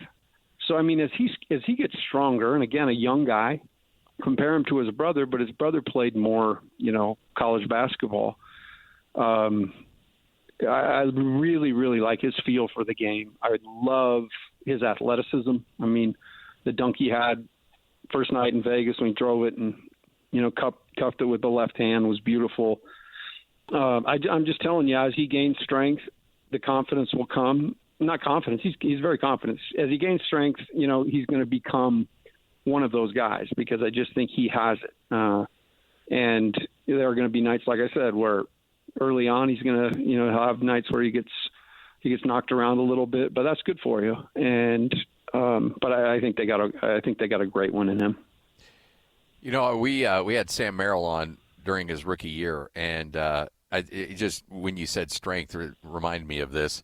He said, everybody talked about the speed of the game, and so that's what I'd really prepared myself to be shocked by was the speed of the game and being ready and being, not being taken back by how quickly the game is played. He goes, so I was ready for that. He goes, the thing that really surprised me in transitioning from college to the NBA was the strength of the players and how strong you have to be. He goes, that was something that, you kind of think about, but you're really surprised by. Because we don't look at the NBA as being overly physical, but I guess when you're on the court, it's extremely physical, and only the strong survive down there. Yeah, I mean, those guys are so friggin' big. On TV, obviously, we can't feel that or see that, but you get down there on the floor and see how big and strong these guys are. They're playing against men. And every single thing in basketball, there is a point of attack element, whether it be you're guarding the ball, or a shot goes up and you have to go make sure, carve out space. And so that takes a level of physicality. And if you got a really big, strong guy, who's just going to swim move you and put you in the bleachers, that's going to be frustrating. But I'm telling you, every one of those things Cody's got such a great ability at. It's just, as his strength improves, this kid's going to be a star. So we've been watching Filipowski. I threw out Filipowski's numbers through 5 games going into that Toronto game, and it's ugly. How much are you expecting him to be a perimeter threat? Again, it's, there's an adjustment period. That line's a little further back. Closeouts are a little faster with more vigor and with, longer arms coming at you. And so there's an adjustment period. It's similar like when you start a baseball season, you look at a guy who's, a perennial all-star and he's hitting, after 7 games, he's hitting .26 and you just know, or .026, and he's going to be okay. A little bit of that in summer league. I think Filipowski is, I would call him almost like a special agent, like Kelly was, where he can come in and play a little bit differently. Walker's going to handle the ball more, and I think he showed in that one game in summer league, dribble handoffs to rolls and, being able to flash from the high post and get a catch at the elbow and help offense, just flow. So you've got that, and then you've got a guy in Filipowski who, you want him to make shots, but, it's more than that. He can catch that ball. He can bounce it on a straight line, get to the rim. He's a pretty good passer. He's got a good feel for that. And I think he's a crafty player. He was taken 32nd, and I think he slid for a reason. I think, there's definitely things about his game that need to improve. But where the Jazz got him and the way that they'll use him, because we've seen it with Olynyk, I think it's a really good match. Now, he's got to improve. Those shots have got to fall, because if you can get a 5-man who teams have to close out against, you're spacing the floor, you're giving help down in the post. Say that, maybe Taylor's got a bad matchup down there. And so, the 5-man, depending on whether Filipowski can shoot or not, you can come all the way down and be a nuisance, or, get caught in no man's land and you can make him pay from 3. And so that's what you want out of him. If you're going to get everything, he does need to be able to shoot that 3. The great Tim LaComb joining us right here on 97.5, the KSL Sports Zone. You ready for the Russell Westbrook era number 2 with the Utah Jazz? Yeah, I heard that too. I kind of gripped because I've been holding firm to the fact that the Jazz aren't going to move Lowry. And when I heard you say breaking news, I was on the 215 and I about it went into the sidewall. But when I did hear it, obviously the Jazz are just finding ways to, be crafty, get more picks. I would assume this stint will last about as long as the other one. I see a buyout here, but kind of a fun trivia question. Who did Russell Westbrook? Who employed Russell Westbrook in the NBA? And to say the Jazz twice, that's pretty funny. Not much in return. I mean, you get a second-round pick swap and some cash considerations, but Chris Dunn wanted to get out, and I think the Jazz wanted to facilitate that. He gets himself. There's a success story here from Chris Dunn, and now granted he's no longer a Jazz man, but this guy was out of the league. The Jazz took a flyer on him. I think he played some good moments for the Jazz, and he's able to eke out another $17 million on his career. That's not a bad situation for him when it looked like it was all but done for him. Yeah, it's an amazing story, and I do believe, because I try to put the time in, to see everything that goes on around the Jazz. I go to those games 2 or 2.5 hours early, and I get out there and I watch that development group. And it doesn't matter, if it's Lowry or if it's Chris Dunn. They're going to put a ton of effort. They've got plans for all those guys to help them improve. Evan Bradds is a development coach, and I think he's a definite star in the game. He's an up-and-comer. And then, as I've always said, I just think Ainge and Zanuck, their ability to see talent that maybe others don't see. Ainge has had a long relationship with Chris Dunn. Chris Dunn was playing in a tournament. I want to say it was maybe 13 or 14 back in New England, and Danny's son was playing in it, and a bunch of the Lone Peak guys were playing in it, and Chris Dunn was playing with Andre Drummond, and they actually Lone Peak played those guys. So that's one of the first times I ever heard the name Chris Dunn, but he definitely put on a show in that game, and I just know Danny keeps tabs, particularly on all those New England guys, and so that was definitely, as you said, a very unique situation, but doesn't surprise me because I know how much time and energy these guys put into developing these players.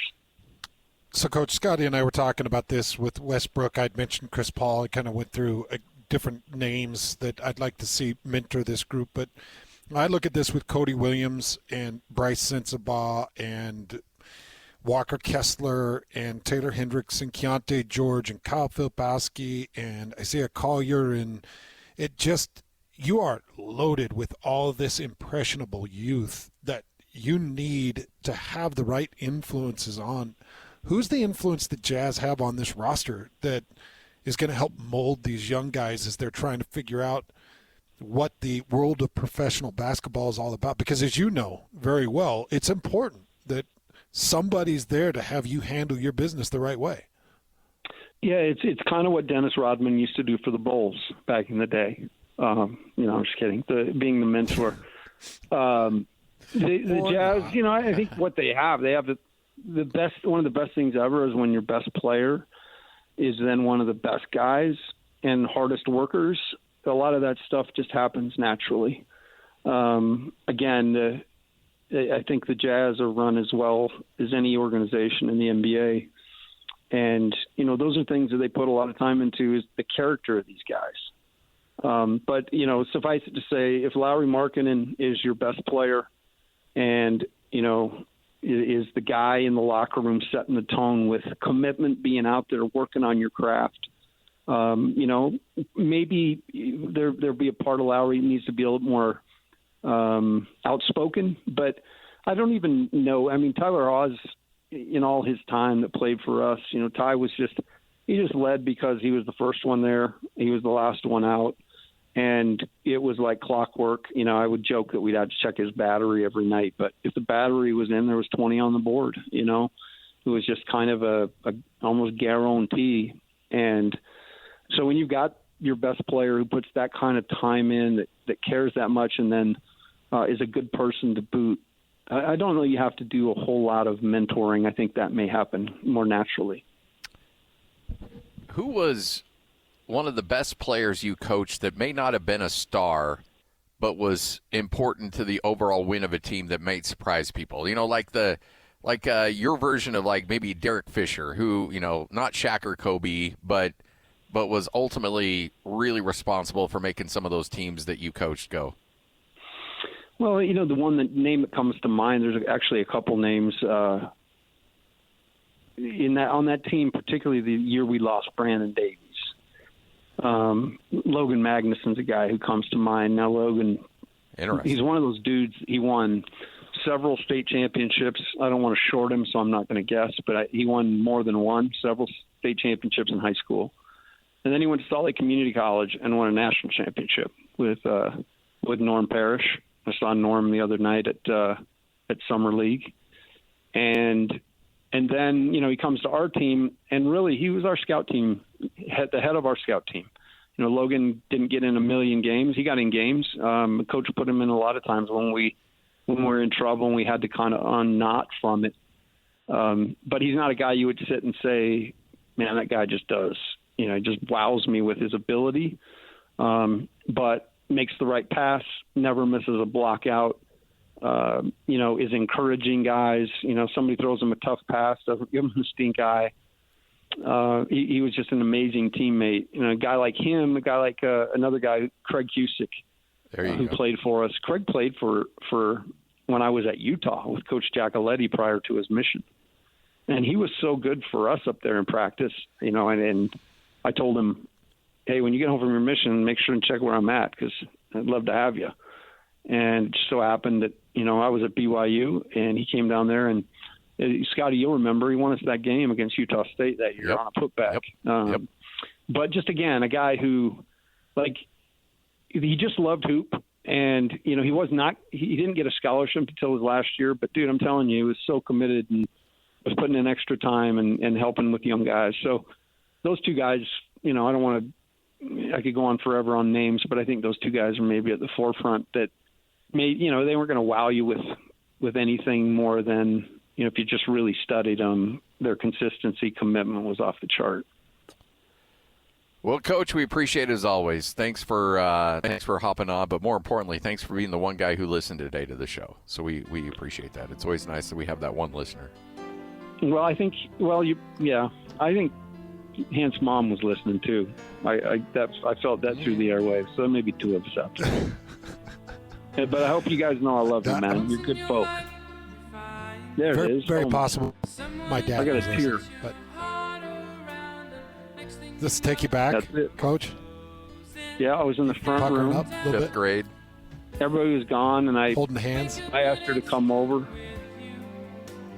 and I wore a suit. I kid you not, I wore a suit. 5th grade. Was it the suit or was it the music that brought the romance? Well, I was a scary-looking kid, man. I had those Bob Greasy glasses that go dark when you go outside. Oh, boy, yeah, nothing says romance better than those. Yeah, I mean, that's akin to like wearing sports specs, Yeah. You probably got into your old man's Old Spice, slapped a little bit of that on. Hey, Coach. My dad, no, he had Elsha. Elsha. Elsha, that was 60% of the time it works every time. And you know what? If you go to Mr. Mac this very day, if you go to Mr. Mac, they have Elsha. Nope. I think it was bottled in 1974, and they still have it. I think if you drink it, you have a better chance of... Never mind. Yeah, okay. Ironically, Lloyd made out the same year to the same song with his first kiss. So it's kind of a... How? He was 2 at the time. He was 2. No, I'm way older than Lloyd. Lloyd got dude. an early start. Let's just say that. You guys remember I was Rodney Dangerfield on the diving board back when Lloyd was in school. They're just trying to make it a point that I started early. Yeah. All right, I've taken enough of your time. Grade. Lloyd was just coming out of preschool. You're the best, Coach. Thanks for your time. Family's eye. He wasn't even around. Oh, I know. That's all right, the kind guys. of game he had, though. Thanks for bringing back those memories. My heart's a flutter. There you go. Love you, Coach. Tim LaComb, 97.5, the KSL Sports Zone. Hey, bro. You hear us every day with our crazy opinions. Hey, what you doing? Well, now it's time to hear from you. Hey, great show. Download the KSL Sports app and fire off your thoughts with the call-in tab on the bottom of your screen. This show is fantastic. It's the one that captivates me the most. You can tell PK to stop singing. Cheap bangs! Cheap bangs! Let Jake and Ben know what you really think of the Jazz. Woo! Tell Hans and Scotty about your favorite barbecue spot or what color of tie JJ should be wearing on TV. The best entries will be played on the air. Download the KSL Sports app now and hit the call-in button to let your voice be heard. I think you guys do an incredible job. This is 97.5, the KSL Sports Zone. The wheel is loaded, and it's time to talk some sports. This is Sports Roulette with Hans and Scotty on 97.5, the KSL Sports Zone.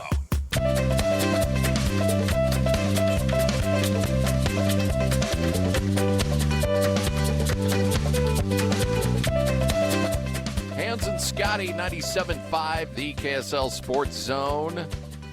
Hope you're all having a great day. Friday coming up tomorrow. Week's almost over. Hey, catch 30 Seconds to Mars on the Seasons World Tour 2024 with special guest AFI as they make a stop at Utah First Credit Union Amphitheater on July 30th. Get your tickets now at Live Nation or listen to The Zone all day coming up next Tuesday, July 23rd, for your chance to win. It's going to be a lot of chances for you to win coming up on Tuesday of next week. It's a lot of Leto in that band, by the way. More than one? Yeah, he's got his brothers in the band. Oh, really? Can you guys just let it go? Let it go? We'll try. All right, let's get to it. We got a bunch of stories on the old roulette wheel. Lloyd, let's fire it up.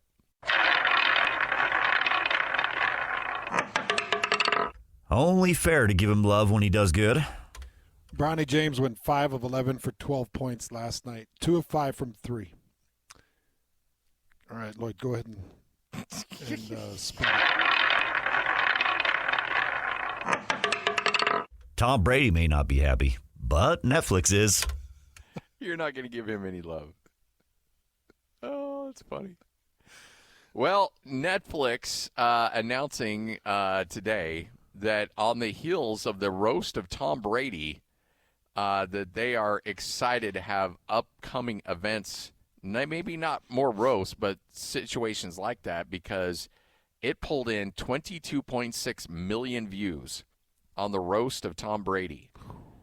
They said, we expect upcoming events like Joe Rogan, Burn the Boats, Joey Chestnut versus Kobayashi, Unfinished Beef, the Jake Paul-Mike Tyson match, as well as weekly WWE programming. This is a new emphasis for us that we learned that we can build on after the Tom Brady roast. We're starting all of this in 2025, and we want to build on that. So while Tom Brady isn't happy because apparently his kids weren't happy and Giselle was definitely not happy, Netflix is laughing all the way to the bank on this thing. 22 million views, you said? 22.6 million views. That's actually lighter than I thought it would be. Well, apparently Netflix is pretty happy with it. Well, I'm sure that must be, well, because it is a subscription based. I mean, it's not like general public has access to it. You put that in terms of how many people watch Tom in a single Super Bowl. And I would have thought it was higher, but yeah, it's 22 million, 22.6 million. Yeah, apparently that's set all kinds of records on Netflix. Because I've got to imagine that many of those are repeat views. I'd say 5. Well, it might be unique views. Oh, okay. It doesn't say unique or repeat, because I've watched it probably 5 times. No, you haven't. That's like 4 hours long. I would assume that it was that they would not be reporting multiple views. I would assume this would be unique views. No, not the whole thing, Lloyd. Just there's a couple of parts on it that are okay. Hilarious. All right, because it was one of the longest roasts I've ever seen. I think you only have to watch 6 minutes to be listed as a viewer. I guess that number. I don't know. Well, I mean, you might even only have to click on it. There's some, well, here's the, there's going to be a time limit somewhere there. I mean, Lloyd and I have been knee deep in all this stuff, with different streaming services. Like we used to have, be very careful when you talk to people like, we've got 8 billion downloads, because there's some downloading services that, all you got to do is click that button once and it counts as a download. Then there's others that you need, Lloyd, some like a minute, some like 5 minutes, some like 7 minutes. Yep. It ranges like crazy, and there's really no industry standard too, which is crazy. And so you'll have some companies out there like, we got 8 billion downloads. Did you? And then there's some companies, and we've worked with some, that you're like, man, you're kind of hurting us a little bit here, because they're so strict on what counts as a download. What registers?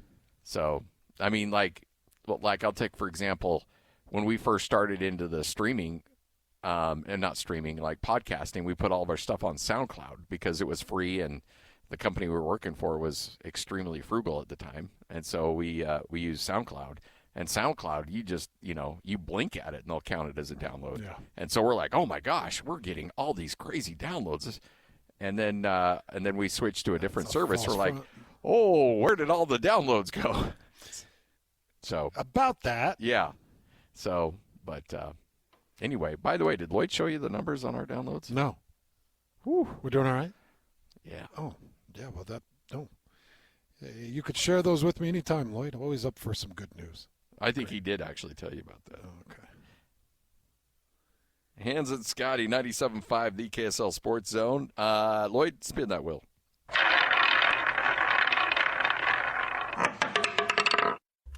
What does BLT stand for?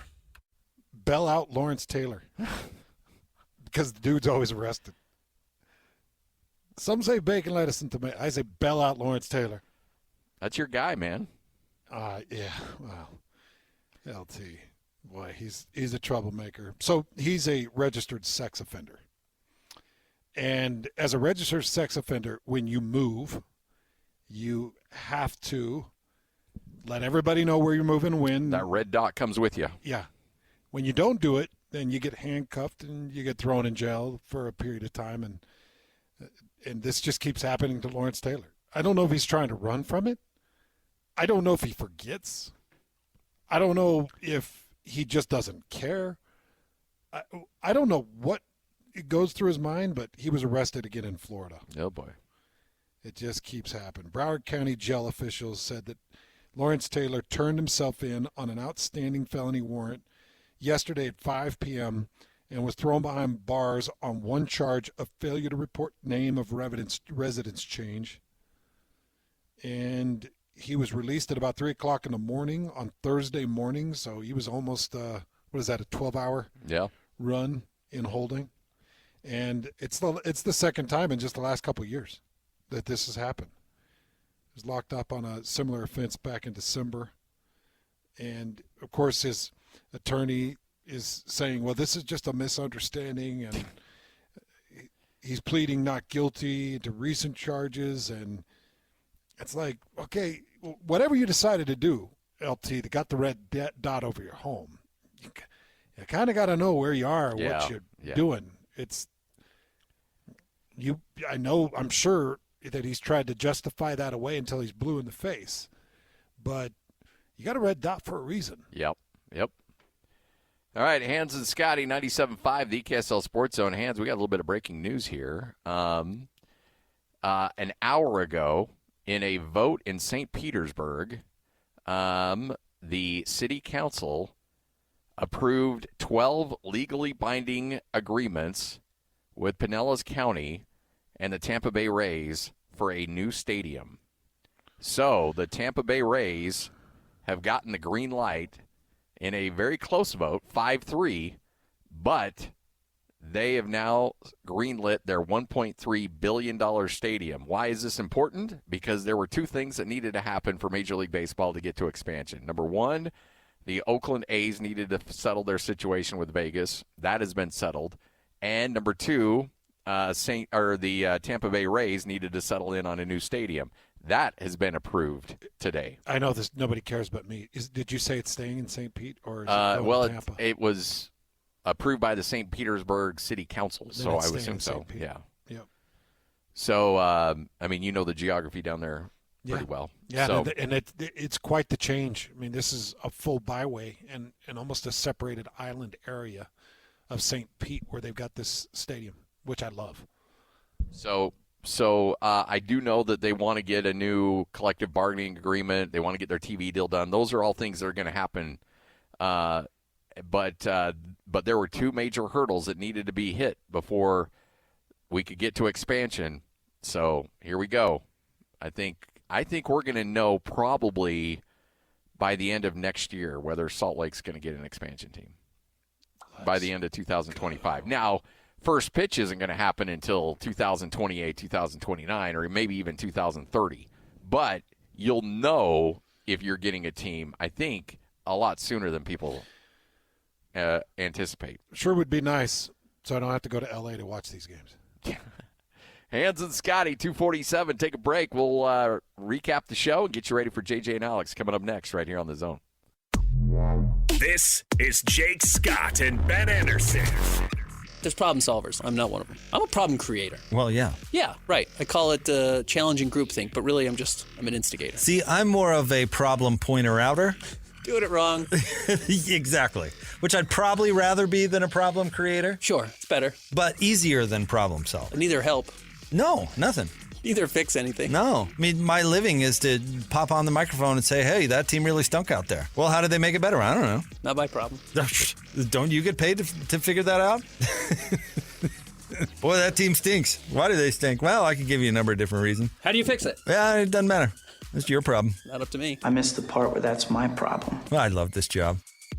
Hear Jake Scott and Ben Anderson every day from 10 to noon on 97.5 The KSL Sports Zone.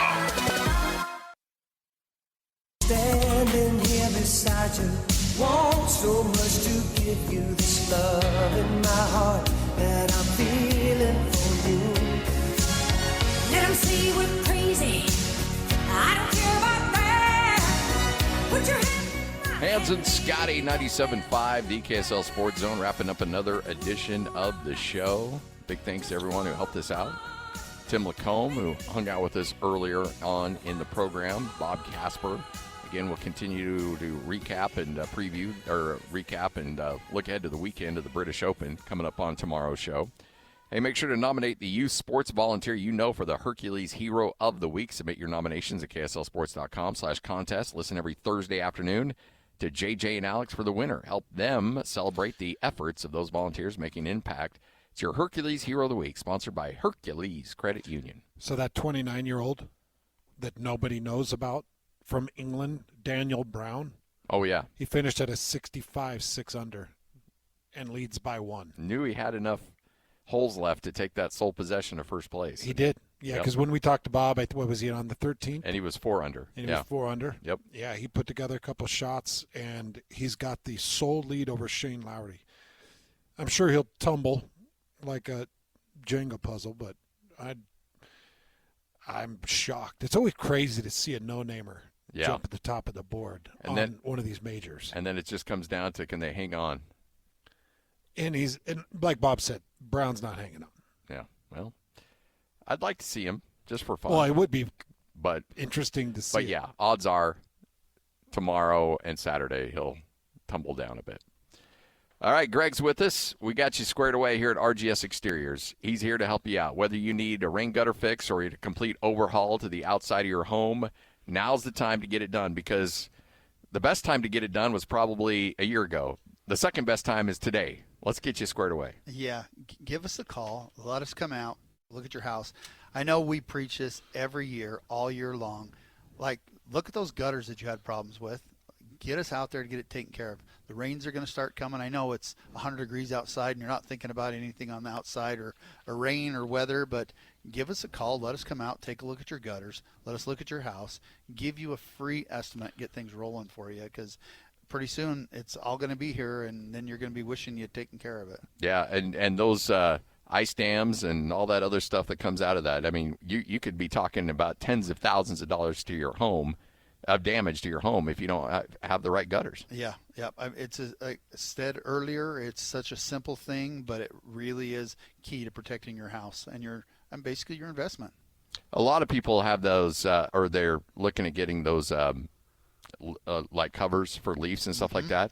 You can go and find some cheap stuff online, but that'll end up doing more damage if you get the wrong stuff and it's not installed correctly too. Yeah, they're never going to tell you that, oh, by the way, if you put this on, it's going to freeze across the top. Ice is going to be coming over the front. If you don't put some heat cable on here, it's pretty much useless during the wintertime. Nobody's ever going to tell you that. We're going to educate you to what the benefits are, what the pros and cons are, and which type is best for you. There's multiple types out there. Some are designed for different types of leaves, different type of situations. We can educate you, get you set up, get you taken care of, so when this winter comes, you have a peace of mind knowing that your gutters are good. You got heat cable if you need it, and everything's going to be well. 801-280-3110. It all starts with that free bid. Somebody's going to come by, give you the renderings, all of that. That's all free of charge. Just need to make the call. It's a free estimate for us to come out there. Just give us a call. 801-280-3110. Greg and the crew ready to help you out.